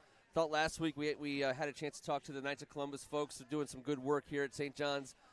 I thought keep it going. People doing awesome things for the St. John's community. I'm joined by Chris Dorr, Judd Woolard, Dean C.J. Smith. So let's start with Chris. I think you're the head honcho, right? Yeah, the president of the Men of St. John's for this school year. Tell us a little bit about the program, what the Men of St. John's are all about, and ultimately how can people join? Sure. It's an open membership to any father, grandfather, any Men of St. John's that has a student here or former student. We've been involved with the school for 78 years. We get involved with athletics, cadet corps, the theater, and any type of school event, kind of thinking like open house, back to school night, stuff like that. Anything the school needs, these guys in the red polo are all stepping up and doing our job. 78 years. So Judd's been here for all of those years, obviously. Yeah. You're a kind of a great example, kind of a face to the program for us.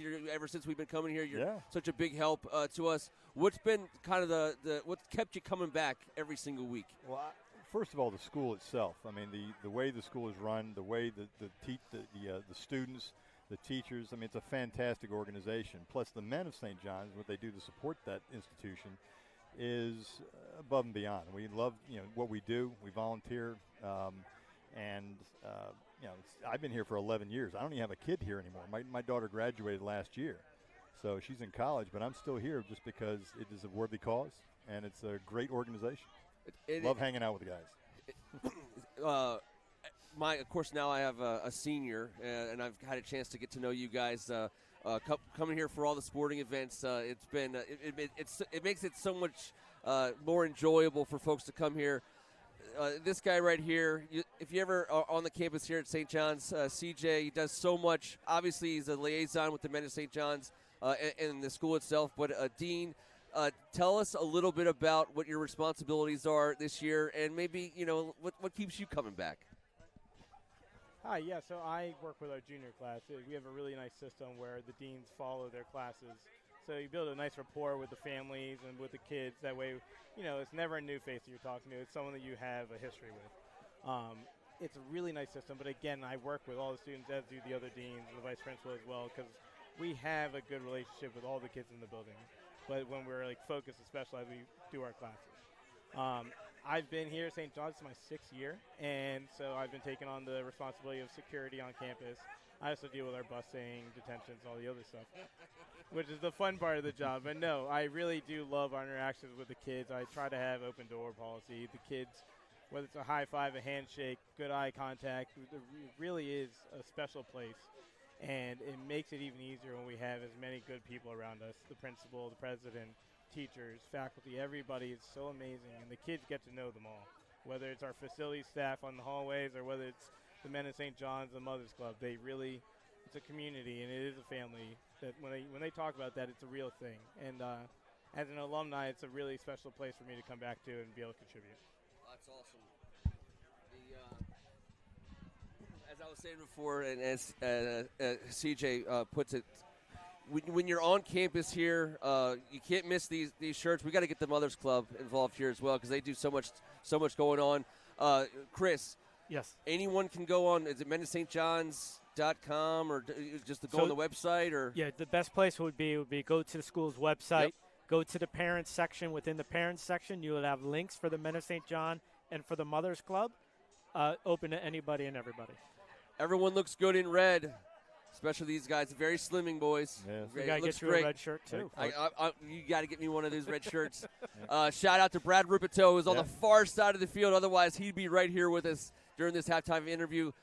About 6-7 minutes until we get underway in the third quarter. We will see you at the start of the second half.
Welcome back.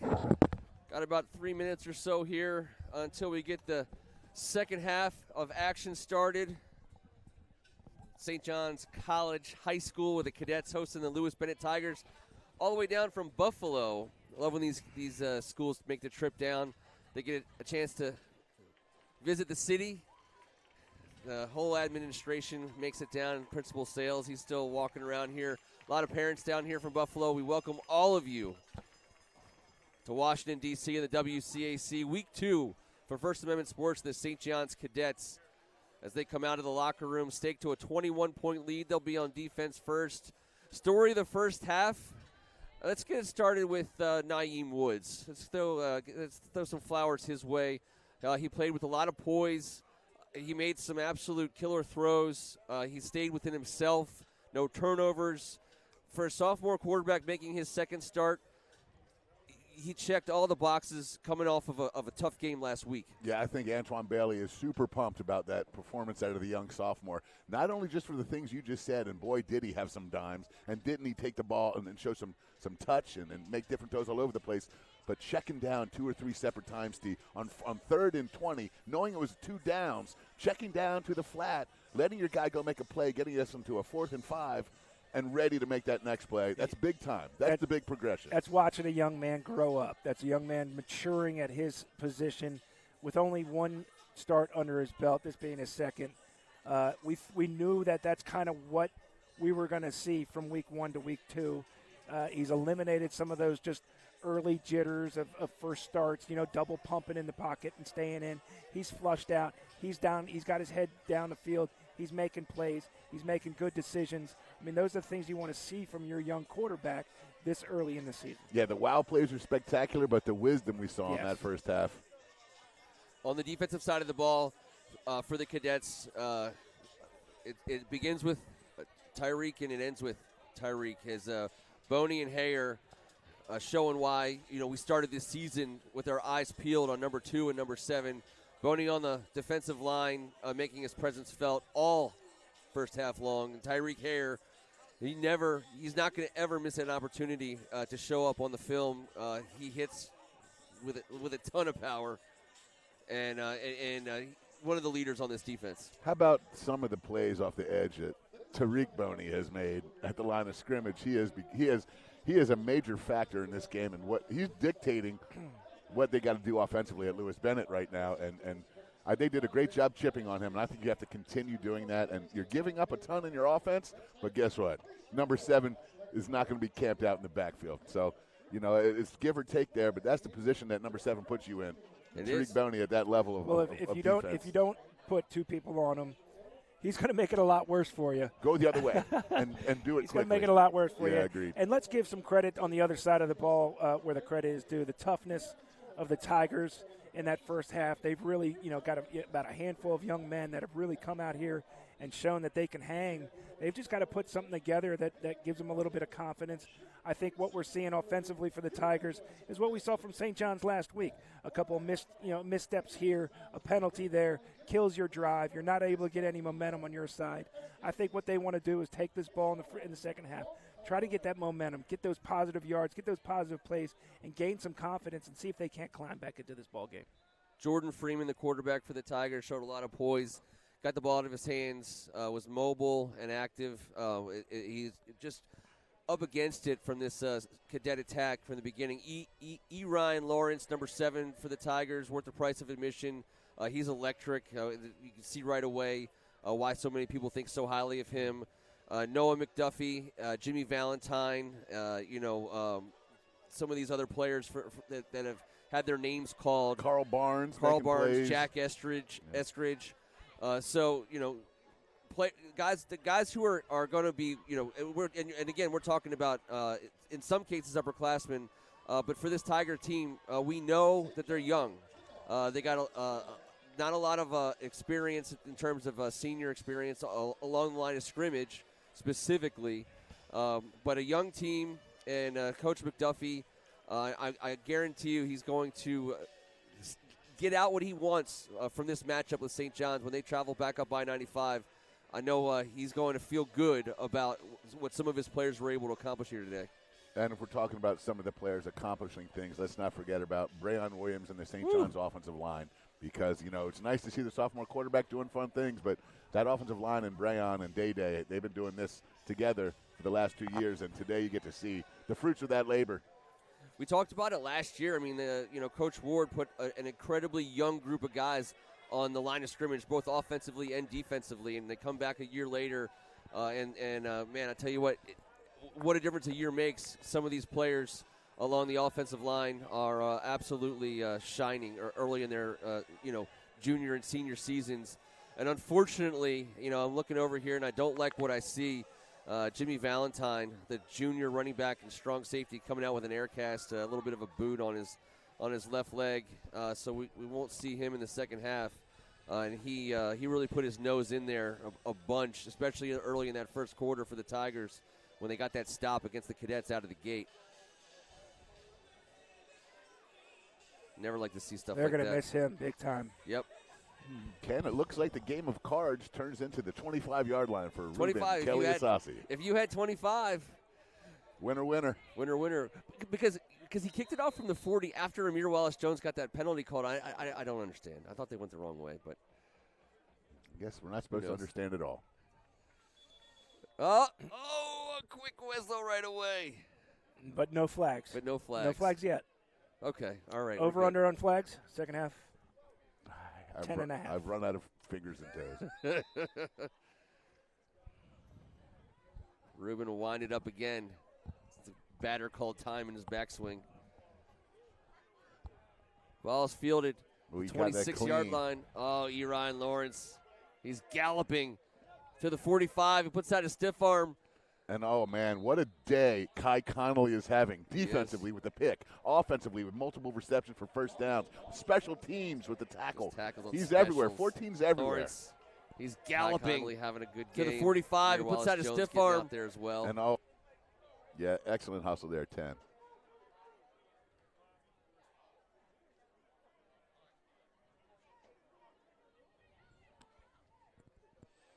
Here comes that that defensive line for St. John's.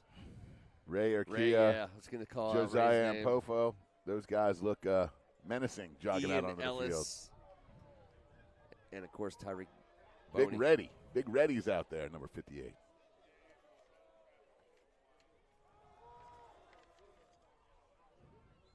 Run on first down for the Tigers. It'll be a gain of a couple, 2 or 3 yards. It'll bring up second and down. Shamir Land with the carry. Tigers offensive line got a little bit of a push there. And that helps them out.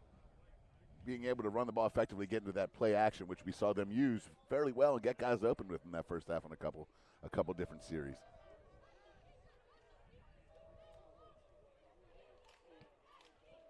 Hare and Lawrence on the near side here. Freeman going deep. Got him in and it's dropped. And it looks like the pass was defensed. The freshman getting his hand on the ball, Eli Jacques. I think he did get a little bit of piece of that to disrupt the play. Lewis Bennett Tigers, man, they've shown a propensity for their wide receivers to get at least a little bit beyond St. John's defense. If Freeman can get one really laid out there, they could have a big play coming in the future. So far, that defensive backfield for St. John's on some of those shorter passes have been doing a great job of catching up and making some huge PBUs. They've gone up against a freshman twice now without much success. That you can tell they're looking to pick on him out there. And when you got that 9th grade on the roster, you're going to get that attention.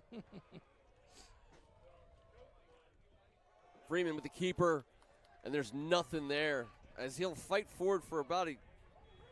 No, it's a red. It's a red out in the stands today, and it was a red out there at the line of scrimmage. Wow. That was the entire defensive line swallowing them whole. Red out. And that'll bring up 4th down. That Kenneth McManus jogging off the field. Let's just get every O-lineman a snap on the defensive line today in 3rd down. As Ampofo jogs back on. 4th and 8 for the Tigers, and looks like they'll keep the offense on the field. This is a tough call here. This is why I'm glad we're doing the announcing. Ball This is going to be a very pivotal moment. And they might have been thinking about it in terms of two-down territory already with the keeper for Jordan Freeman on third down. Freeman to throw, and he is met in the backfield immediately. Wow. Will Polk. He got there so quick. Right on Williams Timed up on that field. cadence. Jordan Harrison I think it was in Christian, there. Christian Slade, Pofo. too. Here we go. Christian Slade coming right up the middle. George Mastel, number 35. And the St. John's defense. He was there first. William Polk following him up. Getting off the field. That's a huge, huge play for the Cadets defense. Brings up 1st and 10. St. John's with great field position in their first offensive drive of the second half. You gotta, I love the sudden change shot. You know, sudden Sure. change all of a sudden. You want to go Cadets deep? get the ball at 39. Sudden change shot. You come and go deep? Why not? Feels like fall out here. It's football season. Ryan Lawrence has got his eyeballs on Reese Go long. Williams. And the ball is thrown and caught. Drew Williams at the 21-yard line. Well done. They wanted to. Reese was sneaking. They wanted to. Great offense, great choice, but a second later, Reese was creeping on a come-up in that corner. But again, the young quarterback deciding not to be greedy, taking what the defense gives you, get the guy that was a little bit more open. He's that's a great decision there. I don't know if I would have been able to show that kind of. No, you couldn't have. Discipline. Well, I wouldn't have either. That was a great play there. Keep that offense moving. He's doing a great job today. Danny with Nice a move. fake give. Wow. Naeem Wood straight at the middle, and he'll set the Cadets up 1st and goal inside the 5-yard line. Yeah. The initial cut coming out of the read. It was the okey doke, the fake pitch. Yep. You know, there's not enough backyard football played these days. I love. Nobody seeing had that. the better fake pitch than Kevin Ricca. Man, I was a fake pitcher. Meringolo. I did. It He would fake pitch anywhere on the field, anywhere. in my neighborhood. If you saw the kids I grew up with, you'd be fake pitching too. It was called survival. That's just how we were raised.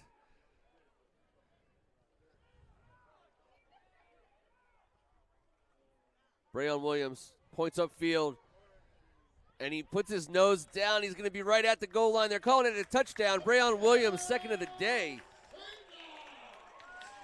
Being helped up.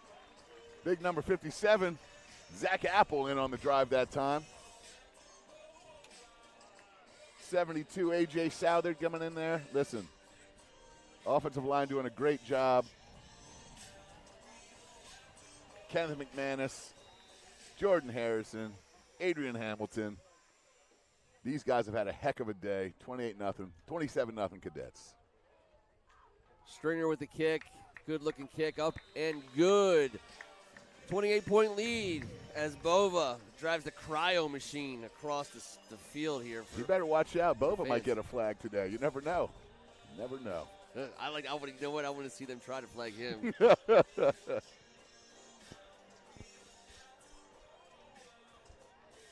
Quick strike. Throw to Drew Williams. Keeper by Naeem Woods. Brayon Williams finishing the job. Cadets coming out at halftime looking tight. Yeah, that's exactly what the doctor ordered if you're Coach Pat Ward. A defensive stop, especially on a 4th down scenario. Coach Mike heating up that offense, getting the sack, turning around, watching your sophomore quarterback make wise choices and running the ball into the end zone. This is the start the Cadets needed in this second half. Look at that push up front. I mean, does Adrian Hamilton get the assist on that? I mean, Because he he should. deserves it. Speaking of the big guys, let's see my main guy, number 62, Patrick Vogt, staying loose on the sidelines. He's been he's been part of our team up here before for First Amendment Sports. Absolutely.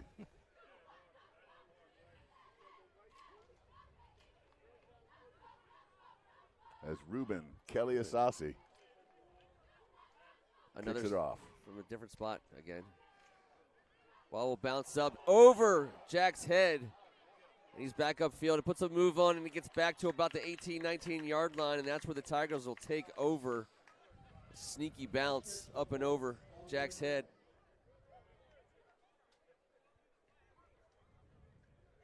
He's had a good day with the ball in his hand.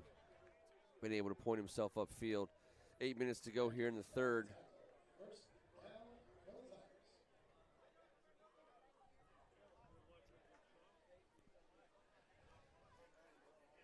Jordan Freeman will go back to work here for Coach McDuffie and the Tiger faithful.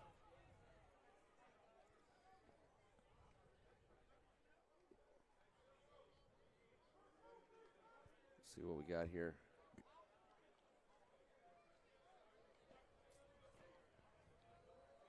Little John and Eskridge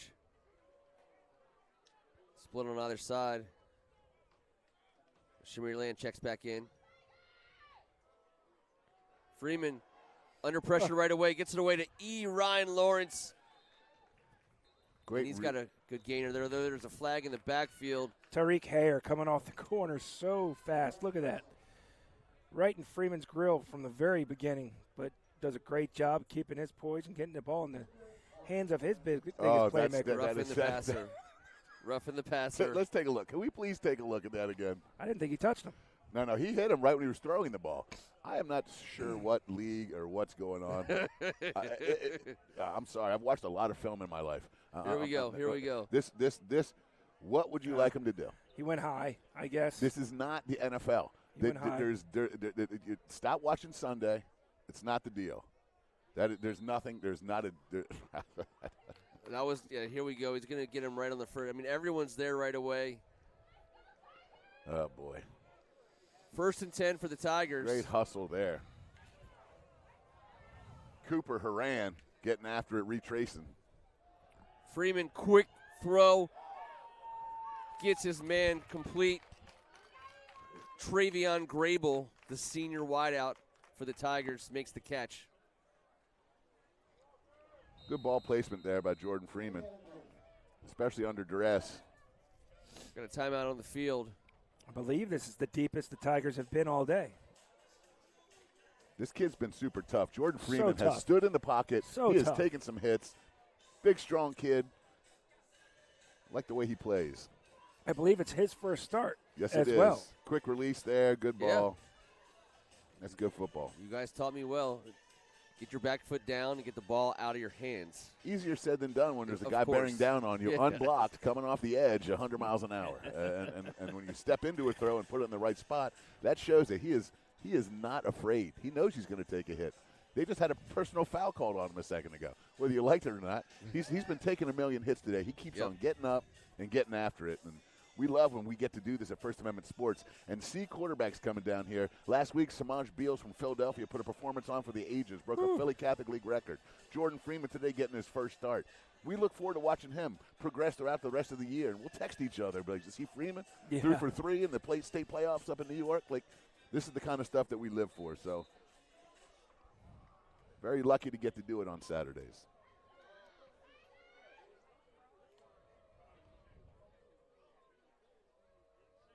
Freeman looking to throw.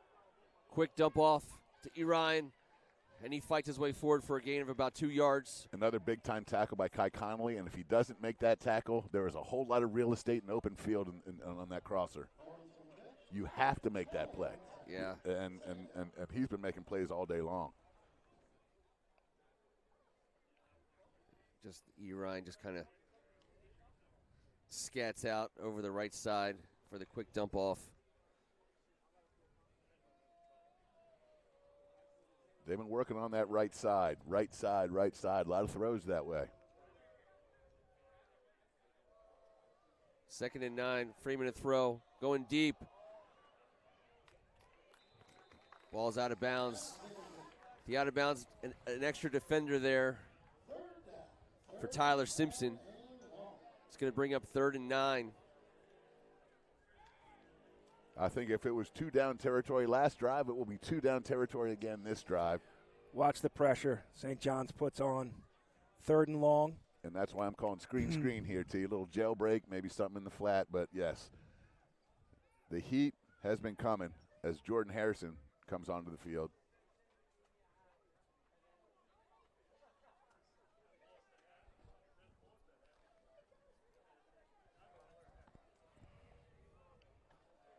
Third and long. Jordan Freeman awaits the snap. We've got a penalty, a pre-snap penalty. Delay a game. I don't like these calls. I don't like the delay game calls from the back judge, difficult. But when there's no play clock, it's just difficult. Yep. It is. That's. And especially when you're talking about out-of-league games, I don't know what how it works in their league up in Buffalo or when these teams come from out of town. Different sports have different rules and what is on the field and what isn't. So it's tough. First couple weeks of these seasons, you get a mishmash of league rules, so it's especially tough on the away team. Although we've seen that go both ways, especially in your first start. Yep, third and long for the Tigers. Quick throw over the middle, caught by Jack Esperts with a one-hander, and he'll be brought down. He'll get the penalty yards back and then some. It'll be 4th and 4 yards here, 4.5 yards here for a first down. Jack for the Tigers with the snag, one hand, pulled it out of the air. Yeah, he's special. And another. Look at Jordan Harrison. He got his balls on him. What a dude. This is an offensive lineman for the last 2 years and however long, but I'm sure he played some D lineman in his career. Sure does look like it. Yet another just tough play by the Tigers. Brings up 4th. They need a conversion. As the rain starts to fall on Military Road, the ball is thrown over the right corner, be incomplete, and St. John's will take over on downs. St. John's defense has had an incredible afternoon. They've just done everything that you've asked of them. Coach Mike Ward's going to be pumped up today. Listen, he should be. They didn't like what happened last week, but I'm sure they're going to enjoy this week's film session a little bit more. And that's what makes you better.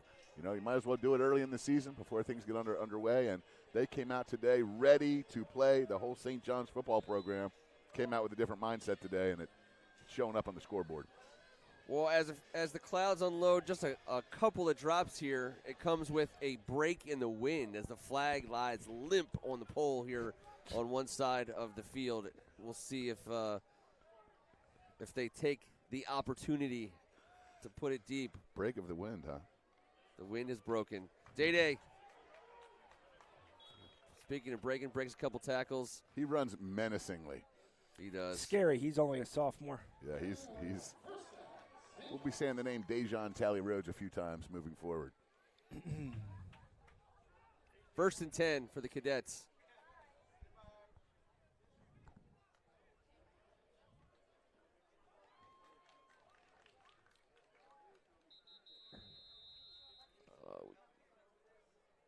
Looks like a little cramp scenario. Yeah, we had Devon Hill. Tiger player needed a break. We'll have a timeout on the field. Did you want to report on any more breaking of wind, or are we good? Well, the wind has broken. I'll let you know when it breaks back. Right.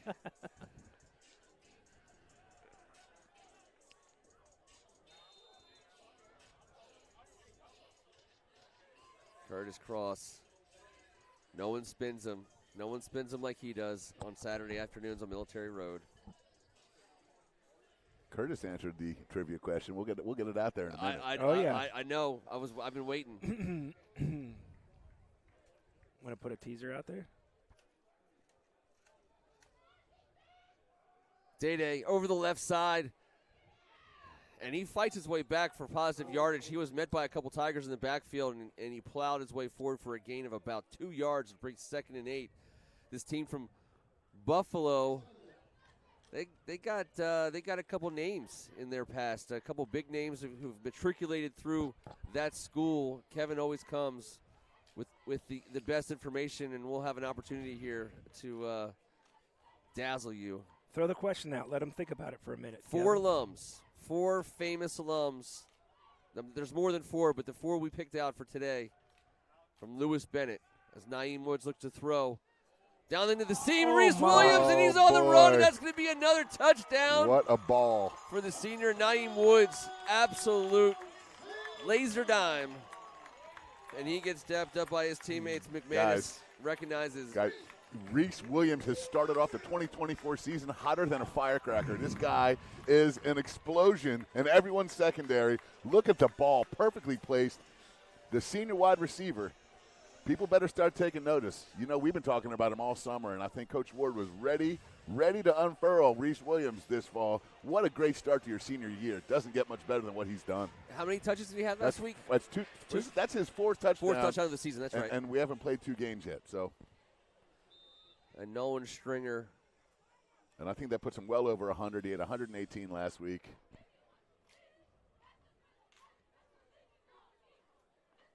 Snap is good, hold down, kick is up, and it's good, and it's 35-0. And as is the rule in the WCAC here, a 35-point lead means the clock runs. And it's good timing with the start of this drizzle to get that clock moving. And the body language and demeanor on the sidelines of St. John's is just night and day different from last week, and for good reason. They've made the big plays and the flashy plays, and Reese Williams will draw your attention. But I guarantee you, Coach Ward, Coach Pat, and Coach Mike Ward will be the first to tell us that these guys have done so many little things right today, up and down the field, at every level, and both offense, defense, and special teams. A lot of guys doing their jobs today. Yeah, this was definitely a great day for the Cadets to get back on track. Starting up front with that offensive line on the offensive side of the ball. And everyone wanted to see the sophomore quarterback that everyone's been talking about. And I think today was the coming out party. Everyone got to see exactly what this young man's all about. He's got 6 touchdown passes in 2 weeks. And that's an incredible way to start off your career here on Military Road.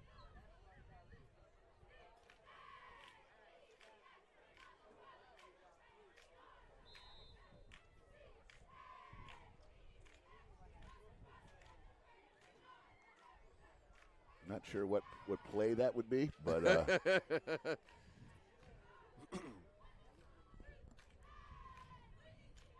Ruben with the kick.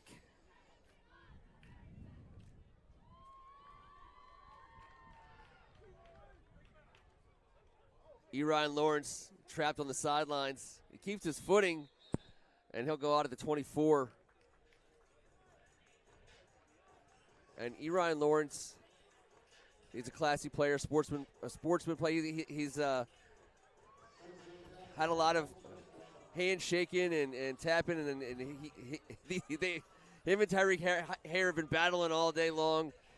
I think that's a little mutual respect there between those two guys.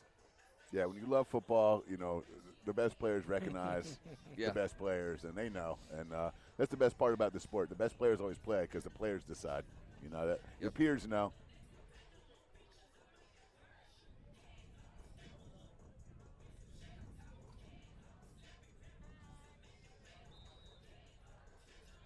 Clock will wind down. Yeah, it's running. To a minute here in the third quarter before we switch fields.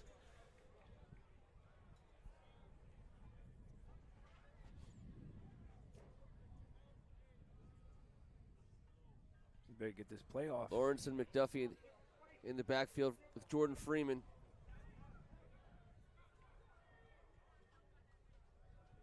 Noah gets the handoff, and he bangs into the middle of that St. John's defensive line.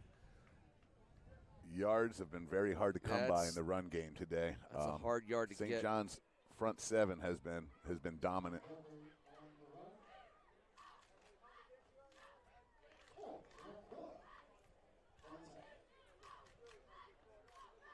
Jordan Freeman. I think that's going to do it for the quarter, fellas. Yeah, he went to the sideline to get the play, and we'll see if the referee's going to make him get a playoff here before. I don't think that he will. Nah.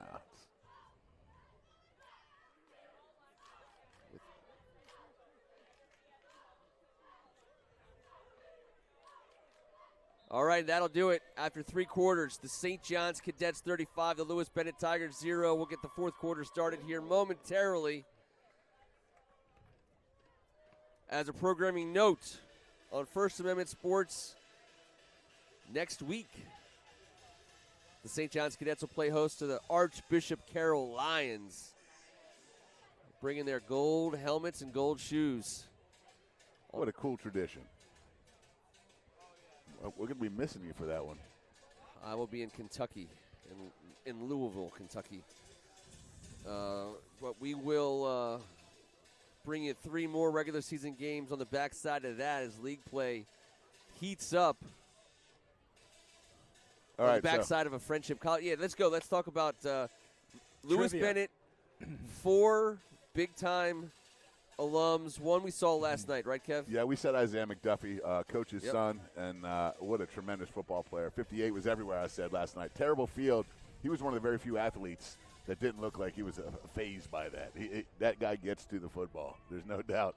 He's got a nose for it, too. But also there was a 80s show that we all loved as kids, race car driving down south, crazy cops, robbers, and I think it was a moonshine operation. But yes. Sorrel Book, Boss Hogg. Otherwise known as Boss Hogg. He's from Buffalo, everybody. NBA Hall of Famer. The last place that you would have guessed Boss Hogg was from. Bob Lanier, NBA Hall of Famer, and a man who played in the Bennett School Band. He was actually a member of the Bennett School Band, played in it. That stuff, that sweet, funky stuff. Rick James, What baby. did the 5 fingers say to the face? I mean, what a great lineup that is. I'm sure Rick James is watching as E. Ryan Lawrence. He's fighting his way. Go. And outside and farther outside. Rick James is not watching. I'm sure he's watching. He wouldn't miss a game. I bet he's a huge supporter of his alumni. I don't want to break this one down. Let's just watch the football game. 3rd and 14 for the Tigers offense. Deep Kind of in the territory. story of the day for the Tigers offense, faced with some insurmountable odds on the day.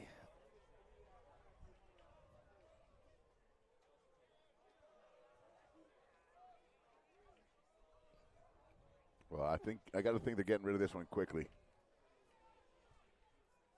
St. John's bringing the heat. Brayon Williams, he gets there, and it's going to be a flag on Brayon Williams as the catch was made, I believe. That is a big-time snag there. That's his 3rd one-hand catch today. He doesn't need them both. He doesn't. can catch with one like this. Imagine if he would be able to play with 2 hands. He'd be amazing. Brayon That Williams was ridiculous. What a ran great snag. Jack Eskridge, the 4th. Good hands must run in the family because that was sweet. He's been plucking the ball out of the sky. It's his 3rd one-handed catch of the day. He's a good player. He's a fun player to watch. St. John's will bring in some fresh defensive linemen. Jordan Freeman took the hit there for Brayon Williams. I know it was a big hit, and I hate it. I don't want anyone getting hurt, but here comes Brayon in the screen. And it looked like he got there right as the ball was released. Yeah, I mean, we hope Jordan Freeman's okay. First and foremost, only we hope he's okay. That's right. That's the only thing we care about.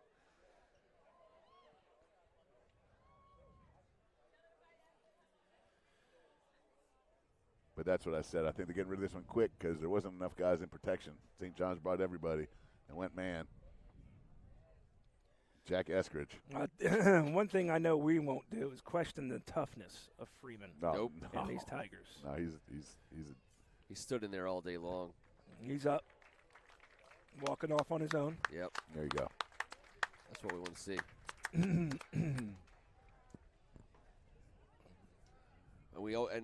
We do say it. Another thing we always say: guys like Jordan Freeman are going to be a whole lot better after being able to play in a game like this against a line like St. John's.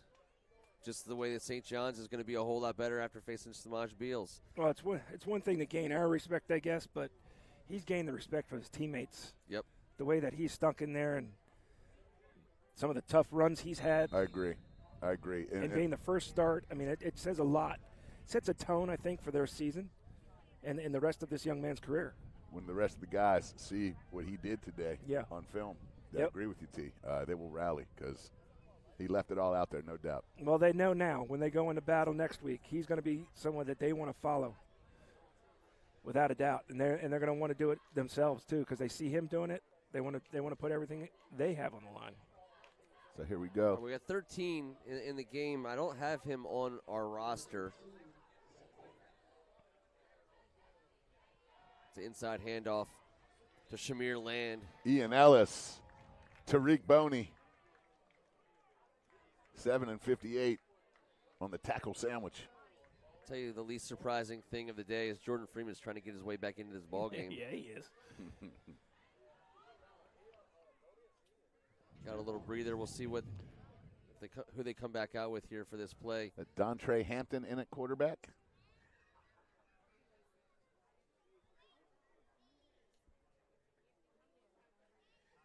Looks like Lawrence is going to take the snap. Yeah, why not? He's done everything else today. Exactly. It's smart. Best way to get the ball directly in the hands of your best guy.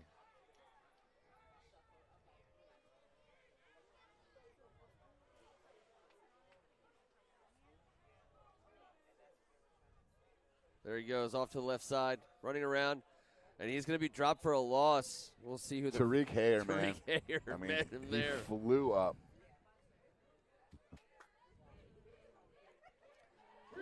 No, they took a wide receiver all the way to the boundary to get that play started. Tariq Harris went outside, but there was nobody blocking him. Once he realized it was a run, he had a free run on E. Ryan.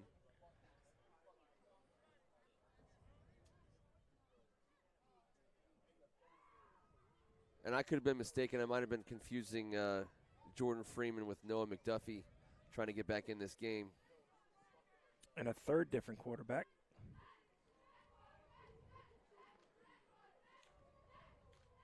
One-handed jack. Eskridge scooting around. Tariq here, I could hear him from all the way across the field. That'll bring up fourth down in about 15. 8 minutes to go here in the game. Everything's going the Cadets' way. The most surprising thing is he caught the snap with two hands. Yeah.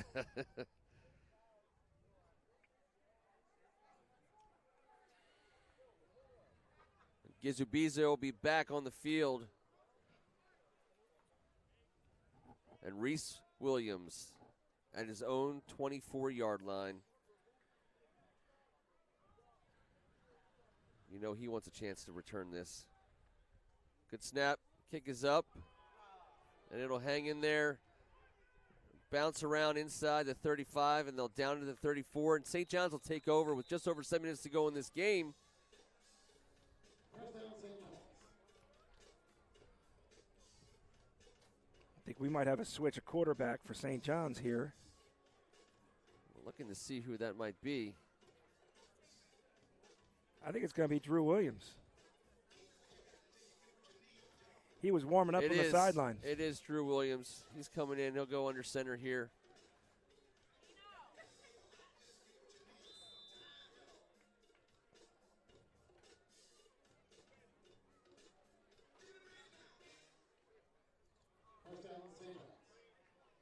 And this is good.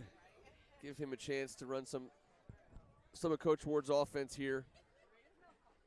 He's a fantastic athlete. Hand off to Day-Day, right up the middle.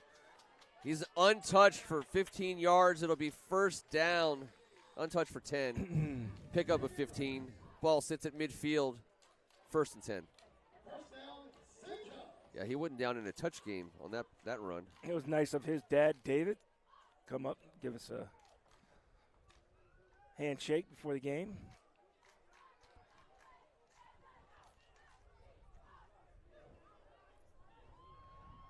Drew Williams stays in a queue. Trips right. Good snap. Keeper, Williams over the right side. Slips inside the tackler, and he's staying on his feet, still up. As he goes out of bounds. 2 straight runs for first down for the Cadets.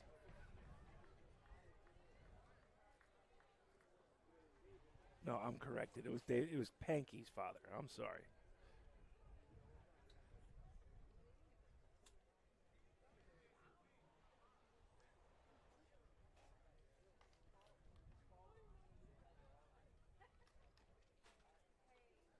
Coming up on 5 minutes to go in the game.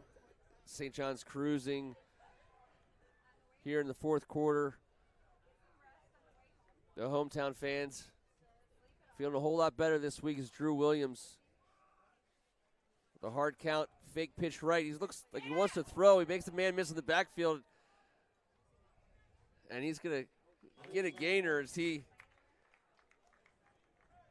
picks up about 5 yards.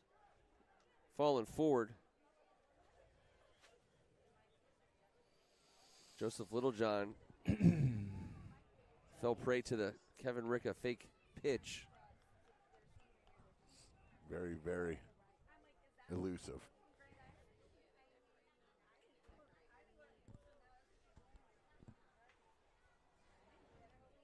I mean, it's a sneaky little trick, guys.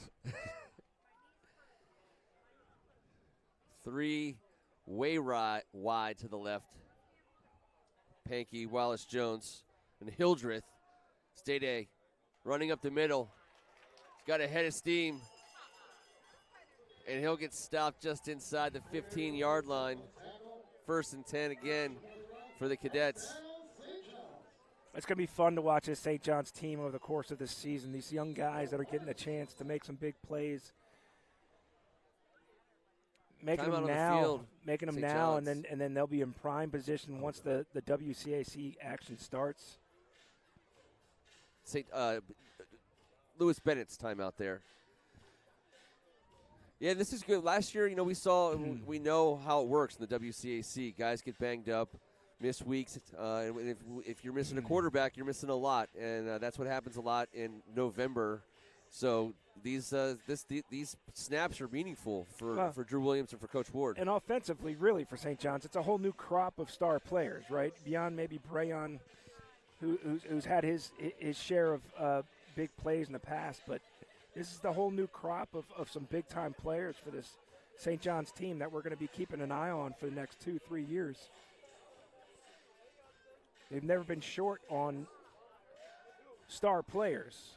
But these are some newer ones that we haven't really had a chance to see shine because they've had such great players out on this field for so many years that are now playing in college and even beyond. But this young crew is looking very promising early on.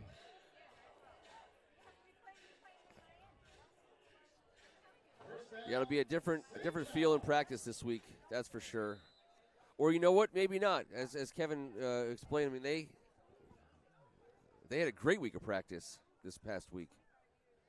They were a little inspired. Yep. Tally Rhodes. Head of steam. Will get inside the 10. Place the ball down at about the 6. St. John's making some substitutions along the offensive line. You know what? 79, Tommy Chicante. Patrick Vogt getting in the game. Number 62. 52, Will Harper in at center. That's right. Will Harper, pride of Holy Redeemer. Good snap. Throw out wide to the right, and there's Chase Panky. There you go, Chase Panky. And he gets a touchdown for a second straight week, number 12. And he won't have to kick the extra point this time. Nice job by the boys up front there, coming on in, substituting, been on the sidelines here for a couple hours. Jump on out there, part of a touchdown drive.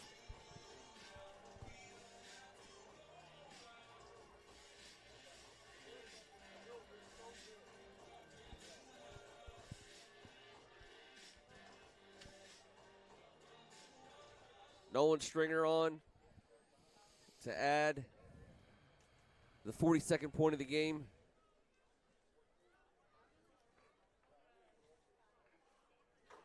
Up, and it's good. And he's been perfect today, guys. Very good looking leg there as he's feeling healthy. And again, we know he'll be needed as the lefty Drew Williams gets it out quick to Chase how Panky. about Drew Williams getting a touchdown drive on his first his first series as quarterback. And this is what he does. He Exclusively. showed exactly what he can do. Yeah. Gets rid of the ball quick, puts it on target, can run that ball up the middle. He's got all kinds of speed and toughness, and he'll be a factor there. They will use him at that spot in different different drives all year. At spots, but it's good for him to get that feel, too, to be the quarterback exclusively for an entire series. You never know. It's a tough sport. Sometimes, Naeem might have to go down, and he has to step in when it really counts. So to have that feel and that experience under belt, it's important for young guys like that to get this experience. And you don't get a lot of reps in scrimmages. When you're a starting receiver and the twos are going against each other, you want to keep him off the field. Yeah. You know what I mean? So it was cool to see. And he's got plenty of reps at practice, but game day, leading the drive down, executing perfectly, that's a big deal.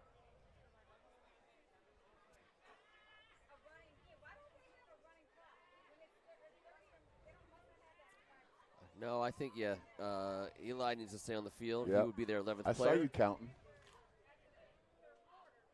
Ruben with the kick. Good boot, good foot. E. Ryan across the 20.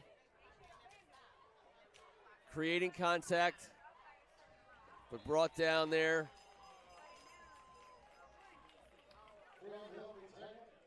Jerron Bell with the tackle. Great effort by the freshman linebacker. And they'll put this ball down, but my guess is we have seen the last play of this game as we're under 20 seconds to go. Good luck to Bennett moving forward. There's a lot of wins ahead of you guys this year. We'll have a fun time rooting for your program. We will be following you all season long. Have a safe trip back up to Buffalo. And that'll do it. After 4 quarters of stellar, tight execution from Coach Ward's St. John's Cadets, 42-0, a great bounce-back performance for the Cadets, something to build on for the coming weeks. We will see you next Saturday as the Cadets host the Archbishop Carroll Lions in an absolute classic WMAC matchup. On behalf of Kevin Ricca, Tim Strachan, and the whole crew here from First Amendment Sports, thanks for being with us today. We will see you next week.